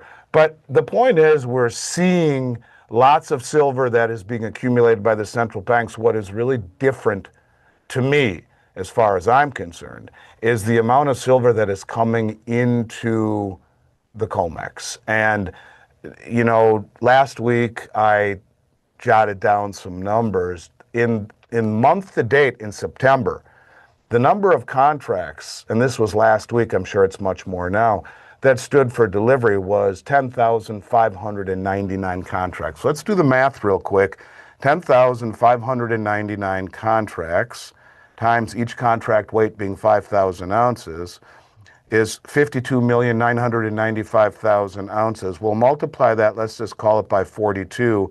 That's $2,225,790,000 worth of silver has come into Comex in the first week or so of the month. And this is what we've seen over and over and over again. The point I want to get across here is that when you have countries, Russia, China, Saudi Arabia, let's not forget about India, who's bought somewhere between 600 and 800 million ounces over the last 5 years. That's more than is on the Comex and the LBMA combined. And now you see it happening in the United States. At this level, the people don't just have the most money that are standing for delivery. Now, when we say stand for delivery, mind you, this is going into Comex. A lot of it leaves. A lot of it doesn't leave. So regardless if it's leaving Comex or being put into an eligible account, not registered, meaning it's not available for sale, it's going into strong hands. To this degree, these people are not only the most well-funded traders on the planet, i.e. the central banks, the commercial banks, the very sophisticated traders that can stand for delivery on Comex to the tune of billions of dollars every month since November, since the election. But they're also the most well-informed. And I think that's the most important thing to understand, is that the people at this level who swim in circles of 9-figure monthly acquisitions are not doing things just for kicks. They're doing it because they understand where we are going. They know the playbook. They are at the highest level of information. And that's what I take away from really where we're at this moment, is that price is relevant, but price is a tool of misdirection, allowing the big money to position before all of the people that you and I call friends outside of what we do for a living, talking about this stuff. The people who may be very smart, very bright, very well read, arguably just reading the wrong shit. And that's the problem. So most of the public has zero idea that there is a massive drive going on for gold and for silver in terms of delivery. Just as a side note, in the first 5 days or so, 6 days of the September contract, which is a non-delivery month, 3,626 gold contracts and 100 ounces apiece stood for delivery. So you're talking $1.5 billion there too. Wow. So in just the first week of September, you're seeing nearly $4 billion worth of metal stand for delivery. But this is what we've seen every single month. Now, we've always been an importer of silver, not always been, in fact, never, to my knowledge, been a net importer of gold. Both of them together signal a bigger move, a bigger trend, and that is that the smartest money in the world understands that there is a rush for physical acquisition of metal, bypassing the paper promises. So there you go. Crazy times, brother, and I think we're just beginning in silver. Andy points out that central banks and BRICS sovereigns Russia, China, India, and Saudi Arabia are accelerating gold and silver accumulation, often buying ore and concentrates directly from miners, while the West relies more on paper vehicles like SLV. Russia confirmed BRICS talks on a new precious metals exchange with its own pricing, clearing, and auditing, reducing reliance on the Western system, while silver is gaining traction as a reserve asset, with reports of Russian buying and Saudi Arabia making first ETF-linked silver purchases. Analysts warn Western price suppression looks increasingly like misdirection, with BRICS building parallel commodity infrastructure to secure physical supply. Experts predict gold will remain strong, and silver could see outsized upside given its smaller market, though volatility and delivery bottlenecks may increase. The only saving grace is, and maybe I would like to think they're not misinformed. See, if you and I bought SLV, we can never take possession. They can, because it's the amount that they purchased. You have to have a certain amount, and it's called a basket. If you are able to redeem a basket, which I don't know the exact amount, 20, 30, 40, $50 million worth, they can. So I'll give you an example. Kyle Bass, when he was running the fund for the Texas Teachers Union years ago, they bought, if I'm not mistaken, $1 billion worth of GLD. They stood for delivery. Saudi Arabia can do the same thing here. They do have the right to stand for delivery, and most of that metal, if I'm not mistaken, is held in the LBMA. So because they bought such a significant amount, they can stand for delivery. And maybe they had a reason behind doing that I'm not sure. For you and I, buying SLV is as dumb as a mud wall. Not only do you pay the capital gains for collectibles when you sell it, you can never take possession. It's custodied by JP Morgan and BlackRock. Of course, JP Morgan, as we have identified multiple times, paid the largest fine that the Justice Department had ever handed out at that point, $920 million or so, for manipulating the silver market. Well, and that was kind of, and the reason that I think that they got off so easily, I believe that this was done at the behest of the central bank, who gave them the green light to do this. And there are bigger reasons at play for holding down the monetary metals, but that's for another discussion. Simply to say, it was far more. In fact, you could argue that it was far more than just spooking. It was manipulation, and it was at one point thought it would be RICO charges, because in essence like the hitman kills someone, well, they can go after the mob boss because the mob boss ordered it. Well, the point of it is that who up the chain of JP Morgan understood this? Is it just the head trader, Michael Nowak, who was the sacrificial lamb that was put in jail for a couple of years? Or, I don't know. The point of it is that this is something that you can only manipulate a market, Ivan, for an extended period of time by pushing it in the direction that it is going. And I've been doing this for almost 36 years. Most of the time, the world didn't want gold and silver. They wanted U.S. bonds and U.S. stocks and real estate. They wanted what was, when things got scary, there was a rush to the dollar. What is happening now is that the big money around the world has become motivated, coordinated, and sophisticated, and they understand what's happening. The big money around the world largely being, when I say that, I'm talking the BRICS countries, in particular Russia, China, now Saudi Arabia, India. All of these countries understand, and they have been using the spoofing or the manipulation or the suppression of the metals market against us. In other words, hold the paper price down in the West and then go all around the world and drain the supplies, especially off of exchanges around the globe that don't affect the price. The price is set in the West, so if you smash the price down on paper here and then buy it up there, and there, boy, that works out well. And they're smart enough to see the big picture. That's what they're doing. And then they go as far, and just ask yourself, the second largest producer of silver in the world, the largest producer of gold, don't sell an ounce. They fly all over the world and buy gold and silver in doré, which is a crudely refined bar, in concentrate, which is a byproduct of it, right from the miners, which completely disintermediates the amount and disintermediates the market and the commercial banks. They're thinking 2 or 3 steps ahead. They're playing 3D chess, we're playing checkers. So I think that this is something that is being used against us without saying so. They get it. I'll evidence it this way. I've spent a lot of time talking about the BRICS, and the BRICS grain exchange is something that is under development. And I listened to an interview about the guy who's running it a year ago, and he said, we here in the BRICS produce and consume in the global south more wheat than they do in the West. Yet we have no control over its price because that is controlled on Comex. But with the development of the BRICS grain exchange, that will change. Now, Wow. They understand what we're doing with the precious metals, with the base metals. All of the things that we have suppressed for various reasons are now being used against us.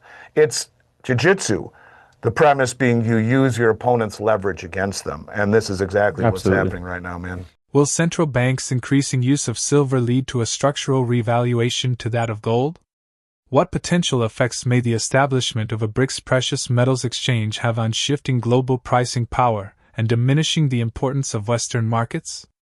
If you enjoy the content, please like this video, subscribe to the channel, and press the bell icon for timely updates. We appreciate your support, and thank you for being with us.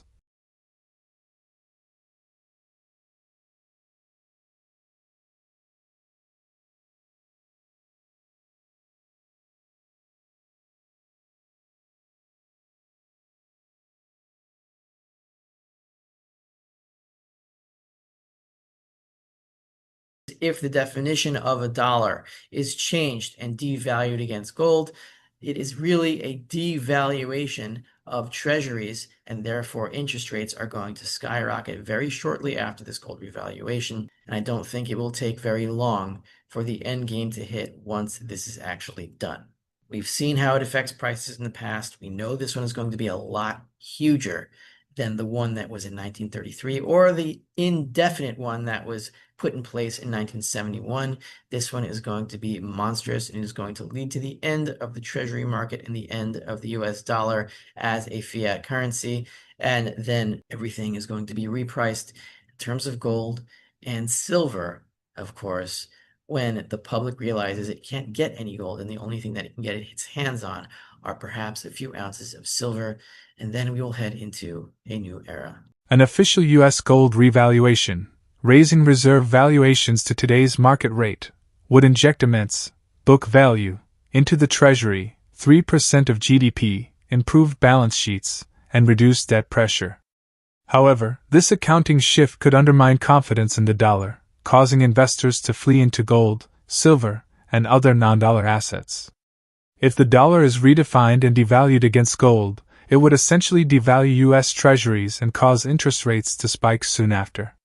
Past gold revaluations, 1933 and 1971, acted as dramatic tools to address monetary crises, devaluing the dollar sharply and resetting economic expectations. Current parallels are being drawn to the 1971 Nixon shock and potential similar systemic shifts. Investors retreat from the dollar, shifting toward gold, silver, and alternative assets. Rafi Farber, the publisher of The Endgame Investor on Substack, explains that short-term fluctuations remain, with gold prices reacting to data-driven dollar strength. Still, markets anticipate rate easing ahead, which could favor bullion again. Commentators warn that even entertaining the idea of a gold revaluation points to eroding faith in fiat money and public finances.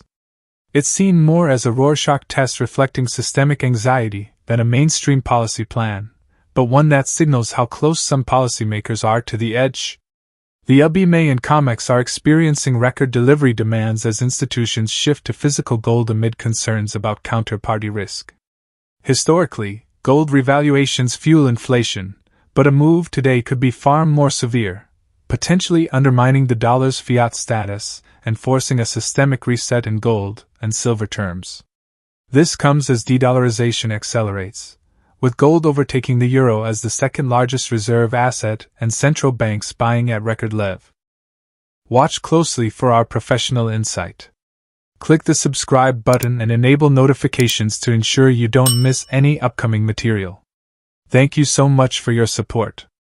August 1st, some guy who works for the Fed who has a degree in BS economics. I know it's a BS in economics, but what's the difference really? He published an article on the Fed's website about the prospect of gold revaluation and previous gold revaluations that have happened and how they basically had no effect on anything important, except the 3 cases of gold revaluation that he cites are completely insignificant relative to the ones that he does not cite, and those are the one in 1933, which revalued gold 66% higher from 21 to 35, and the devaluation of the dollar in 1971 relative to gold, when the final gold window was finally closed. But he doesn't mention either of these and their effect on inflation, or what he calls inflation, which is the rise in consumer prices. I will show you how gold revaluations severely affect price inflation as defined by the Keynesians with 2 simple charts,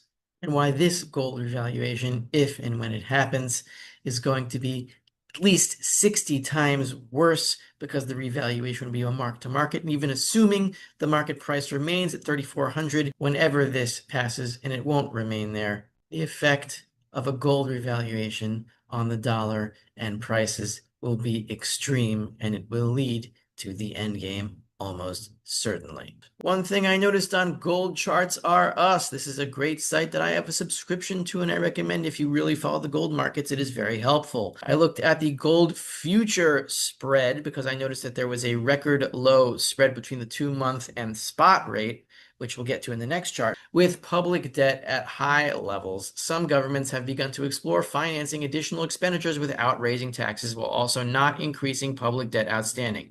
One possibility is using proceeds from valuation gains on gold reserves, as has been floated in the US and Belgium recently. For the US, this would involve revaluing the government's 261.5 million troy ounces in gold reserves, the largest gold reserves globally, from a statutory price of $42.22 per troy ounce to current market prices, which stand around $3,300 per troy ounce. Now it's $3,400. So what would that mean? If you read this article, which I'll put in the link in the description below, it's full of a bunch of crap, which talks about some insignificant gold revaluations in the past few decades, but totally ignores the big one in 1933, 1934 of $21 to $35 a troy ounce, and then the big one in 1971 from $35 per troy ounce, or $42 per troy ounce, to whatever the market says, which was a gold default. What happened to prices in both of these circumstances? We're going to look at food prices in the immediate aftermath of these revaluations. You'll see it's not good. Here's what Craig Hemke says on the situation. I will link his article in the description below. In the end, Craig says, connecting all the dots for this picture is about as simple as a children's workbook. The politicians are warning you that an official gold evaluation is coming, and the price action since Trump was elected is telling the same story. The only question, what becomes of the market price for gold when this official revaluation happens? And he says, no one knows. Seriously. Well, I do. I just don't know exactly how long it's going to take from the official revaluation to endgame. I don't even know if we're going to make it as far as an official revaluation before the market forces it. But anyway, I'm going to finish this paragraph and then explain why I believe this is so. How could anyone be certain, as no one alive today has lived through the unofficial U.S. government evaluation? Well, I would say that we can still look at the data of an official U.S. government evaluation, and some people who are alive today have lived through it, those who were born in the 1920s and they're centenarians, and they were teenagers when it happened in 1933. Some of them are still alive, and we can find some of them. Anyway, if the U.S. just simply uses a London PM fix of, say, June 15th, 2026, and what does that mean for the gold price on June 16th? Probably nothing. However, it speaks volumes regarding the value of gold as something other than a barbarous relic. Additionally, other central banks and governments around the world may follow suit and issue their own official revaluations. Absolutely. If the U.S. government revalues its gold, of course, the other governments of the world will revalue theirs. And usually we're talking about the central banks here and not the government. But why do I think that the price of gold will head up higher very fast when there is an official gold revaluation mark to market? Well, here is some of the evidence, and then I'll give a logical explanation. First of all, the gold revaluations and inflation below was a 66% revaluation.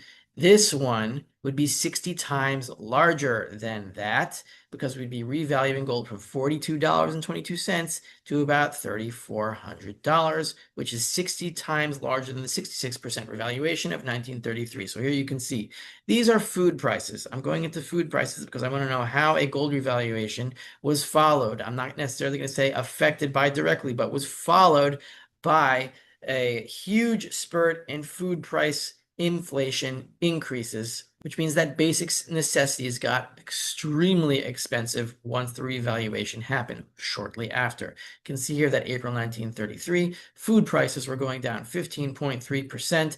By March 1934, less than 1 year later, food prices were rising at an annual clip of 22.3%. This was only on a 66% revaluation of gold, meaning devaluation of the dollar.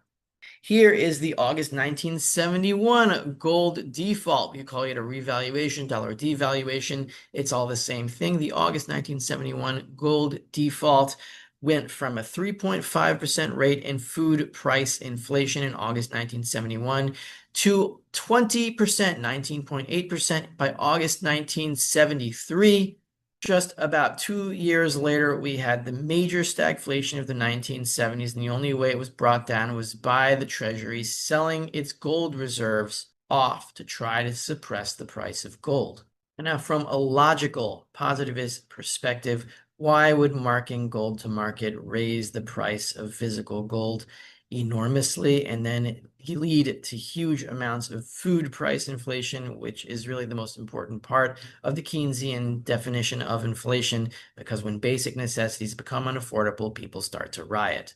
There are several ways to think of it. The simplest one is this, that gold at the Fed on its balance sheet is not convertible. You cannot go to the Fed with your dollars and get the gold that it has in its basement.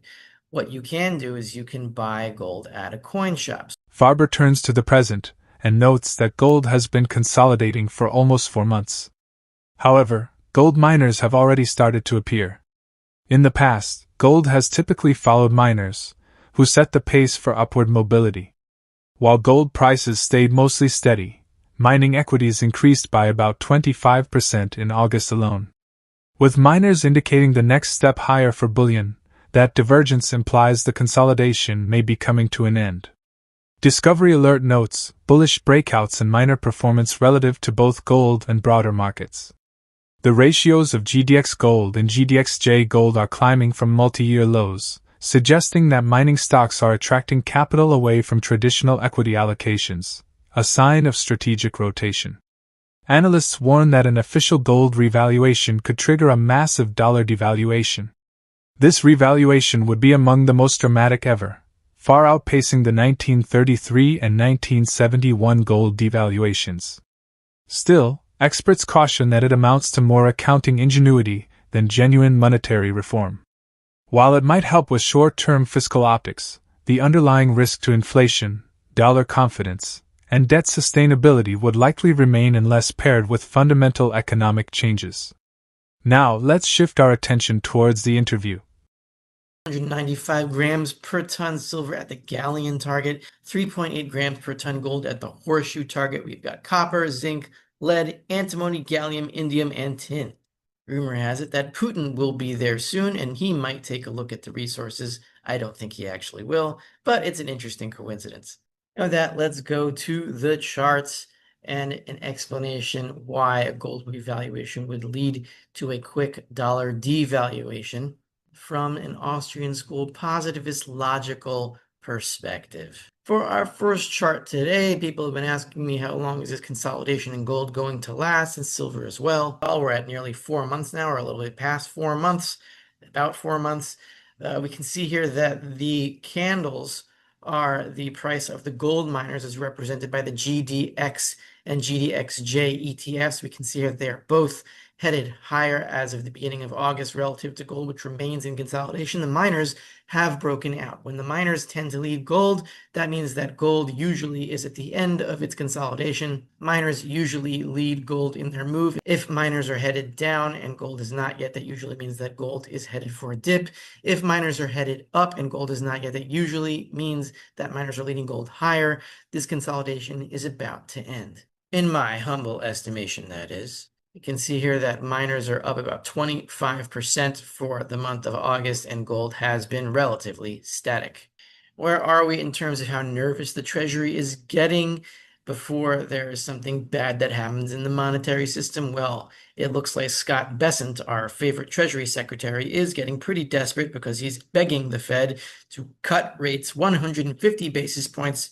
From Bloomberg, U.S. Treasury Secretary Scott Bessent made his most explicit call yet for the Federal Reserve to execute a cycle of interest rate cuts, suggesting the central bank's benchmark ought to be at least 1.5 percentage points, that is 150 basis points, lower than it is now. I think we could go into a series of rate cuts here, starting with the 50 basis point cut in September. That's what he wants. Bessent said in a television interview on Wednesday, if you look at any model, whoa, those models got to be hot. It suggests that we should probably be 150, 175 basis points lower. I wonder what model he's looking at. It costs to lease gold for 2 months. It costs here 3.18%, which is an all-time record high. This was about 2 days ago. And so this is one indicator of gold backwardation. I don't think it's going to stick yet, but if gold is flirting with backwardation because gold now is worth more than gold in the future, which is a backward-dated state. And another word for endgame is permanent gold backwardation. The gold that you can physically hold in your hand is worth $3,400, and that is the premium that people are willing to pay over the gold that you cannot, which is $42.22. Now, if they market to market, that means that gold that you cannot hold in your hand is worth $3,400. Then therefore, what is the premium gold that you can actually own yourself? Well, we don't know exactly what that premium is going to be, but it's going to be a lot higher than $3,400. And it could take a few days or a few weeks or maybe a month to catch up for the premium to start to rise. But recall that the strongest gold rally in history was from 1971 to 1973, which was even stronger in percentage terms than the rally from 1978 to 1980. I know often it doesn't seem that way, it's not thought of that way, but the strongest rally in gold was right after the revaluation or the devaluation of the dollar in 1971. We're going to see something very similar in gold prices if and when there is an official gold revaluation. The other way to think of this in terms of the Misesian regression principle is that all transactions in dollars are based ultimately on promises for gold, because that is how the dollar was born. And because all economic transactions today flow from all economic transactions in the past, it's like thinking about time travel. If you go back in time and change an event in the past, it's going to change all events in the future. So if you change economic events in the past, obviously they will also change economic events in the future.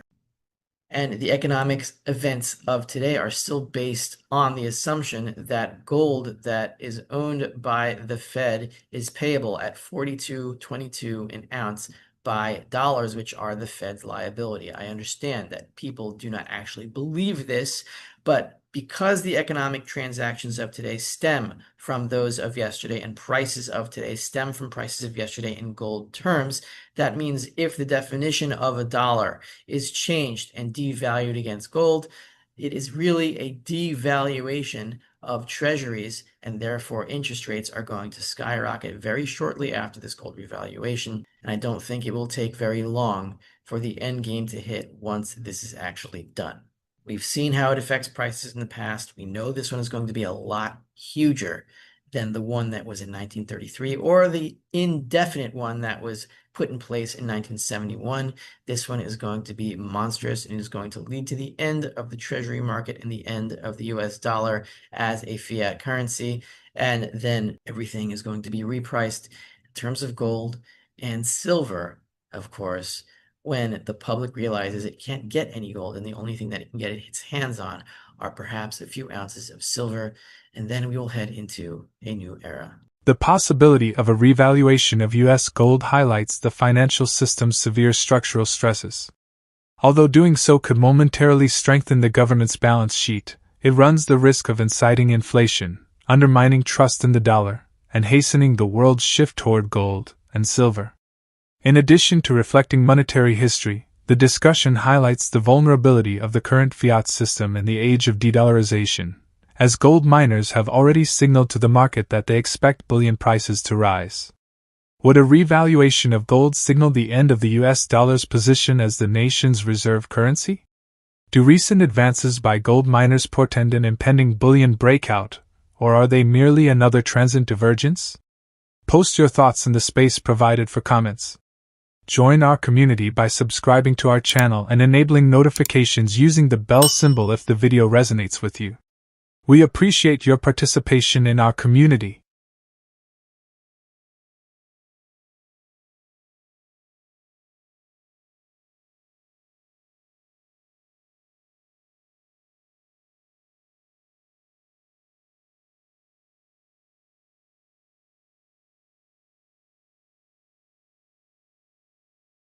Silver is going to fail to deliver. In my eyes, that's within the next few delivery periods. So I think before year end, you're going to see the silver market break.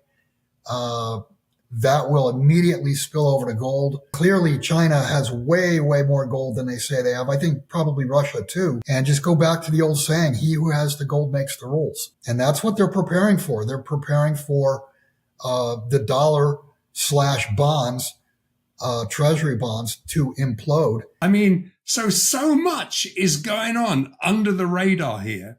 And that's probably because a lot of, when you think about the gold that's flowing into China, gold and silver flowing into China, it goes through 42 customs districts, which have 680 individual customs offices. I mean, there's so much fiddle room here. It's unbelievable. Given that failure to deliver is expected to occur during the next few delivery cycles, probably before year-end, the silver market appears to be on the verge of collapsing. The shock would swiftly leak into gold if that were to occur. As the USD and US Treasury bonds teeter on the verge of collapse, China and Russia are likely holding significantly more gold behind the scenes than they acknowledge. While central banks currently hold almost 36,000 tons of gold, making it the second largest reserve asset after the dollar, and, in some ways, surpassing the euro, China is relaxing gold trade regulations to facilitate physical movements. Gold has reached fresh highs due to geopolitical threats, record central bank purchases, and waning dollar outlooks, and a WGC survey indicates that the majority of central banks want to boost gold holdings while cutting dollar exposure. Bill Holter, a well-known precious metals analyst and commentator, with Andrew Maguire, a veteran precious metals trader, highlights that gold and silver are seen as the ultimate hedge because, unlike paper assets, they can't go bankrupt. Recent reports show gold and silver prices are rising due to heightened geopolitical tensions, weak dollar expectations, and inflation concerns. Silver has lagged gold somewhat, but many commentators believe the gap, gold-silver ratio, indicates silver is undervalued. Silver, in particular, looks to be breaking out as China tightens its grip on the physical market, leveraging that position to influence paper trading. For years, nations like Russia and China quietly accumulated metals to avoid direct confrontation, wary of U.S. military power that historically enforced dollar dominance, examples being Saddam Hussein and Gaddafi, both eliminated after pushing for gold-backed alternatives. Dalio warned the U.S. economy is showing signs of a financial heart attack, driven by rising debt costs, citing its history of rising in crises and protecting against currency devaluation. As we dive into the video, don't forget to hit the bell icon and subscribe so you don't miss any updates. Gold and silver, and the reason being gold nor silver can bankrupt. They are money themselves. They cannot bankrupt in a world that is bankrupting. Absolutely. And I think if we can revert back to silver for a minute, because what we're seeing here is a huge, long-awaited breakout. Obviously, we all know that China has been in the driver's seat for a long time, and they've been playing the arbitrage trade and, being in control of the physical side of the market. They could arbitrage the paper side. But essentially, what we're hearing is, hey, gloves are off now. And especially after Trump's most recent BRICS attack on the BRICS, like clearly putting the BRICS in the crosshairs with tariffs, and then most recently some very odd statements that he made after the SCO meeting. Your comment, the gloves are off. I think that's up until this point. I mean, it would be extremely easy to break the Western financial system with $5 or $10 billion. I mean, if you went into Comex and LBMA and said, "Here's $10 billion, I want metal," it'd be over. There's no way to deliver that kind of metal short term. So it would break the markets. In the past, I want to say that Russia, China, the rest of the world were being polite because they didn't want bombs raining down on them. One of the big things, the reason the dollar has been the reserve currency for so long is the U.S. military. Basically, we forced the world with threat of the U.S. military. If you don't use dollars, I mean, look at Saddam Hussein. Look at Gaddafi. They both talked about, 15, 20 years ago about doing a gold-backed currency. And what happened? They were killed. In the past, countries have seen, those two examples, Gaddafi and Saddam Hussein. They saw those examples and said, well, yeah, we'll just buy it quietly. And now that the war of words is on, it would not surprise me to see either a country or countries together step up. And the Achilles heel to the Western system is the fractional reserve nature of the entire system. But the way to expose that is just create a failure to deliver in either silver or gold, and it'll be both within 24 hours. If either goes, the other's going to go within virtually immediately.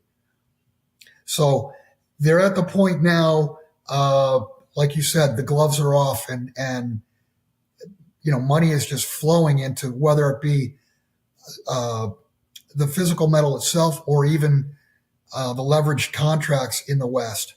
You're seeing foreign nations buy those.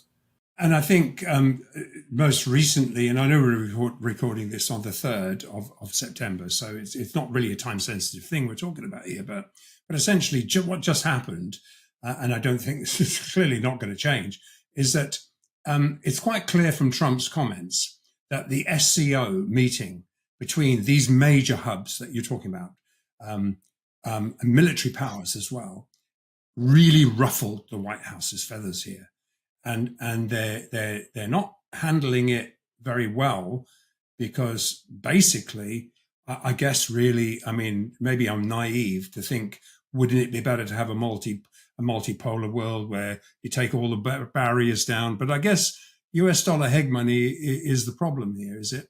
Well, that's the problem that the rest of the world sees.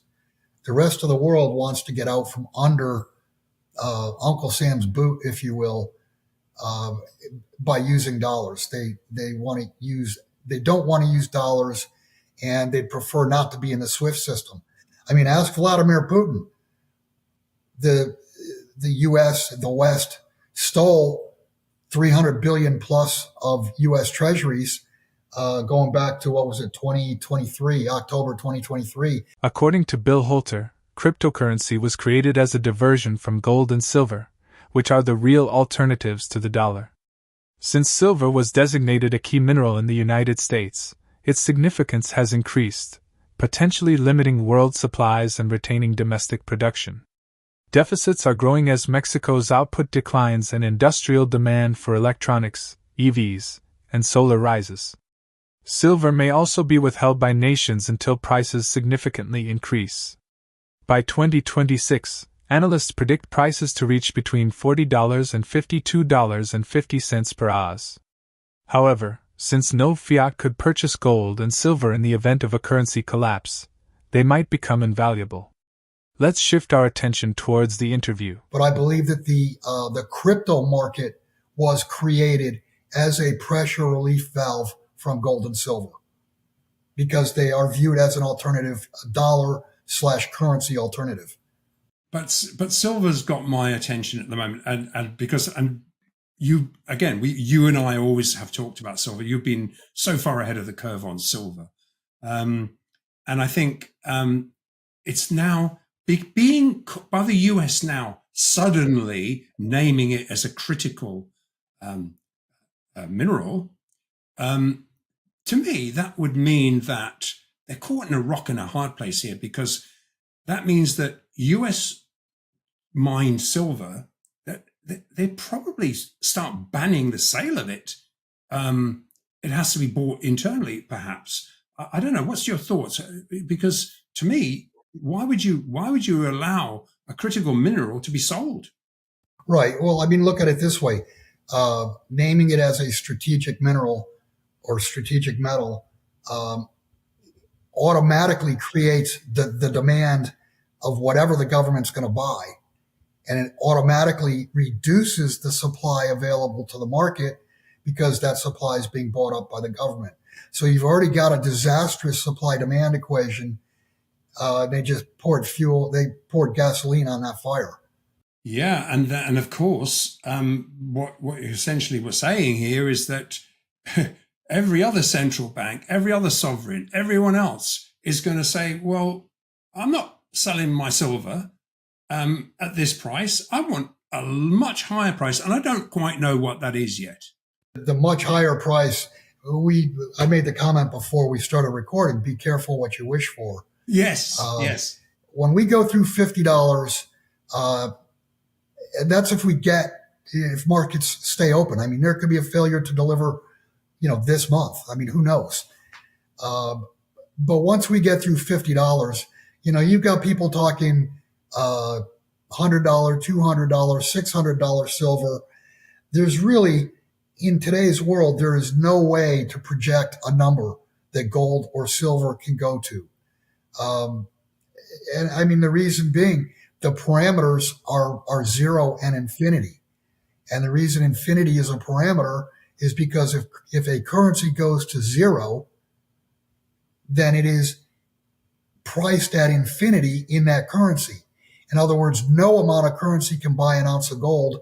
That currency won't be accepted. And that's where we're headed on a global basis. I mean, if you think that the US dollar can collapse, crack up, and the system remain running, that's not going to happen. It can't happen. Could the long-awaited decoupling of paper and physical prices be triggered by a real failure to supply silver on Comex? How long before gold officially threatens the dollar's position as the primary reserve asset if central banks continue to reduce their exposure to the dollar? If you enjoyed the content, please like this video, subscribe to the channel, and press the bell icon for timely updates. We appreciate your support, and thank you for being with us.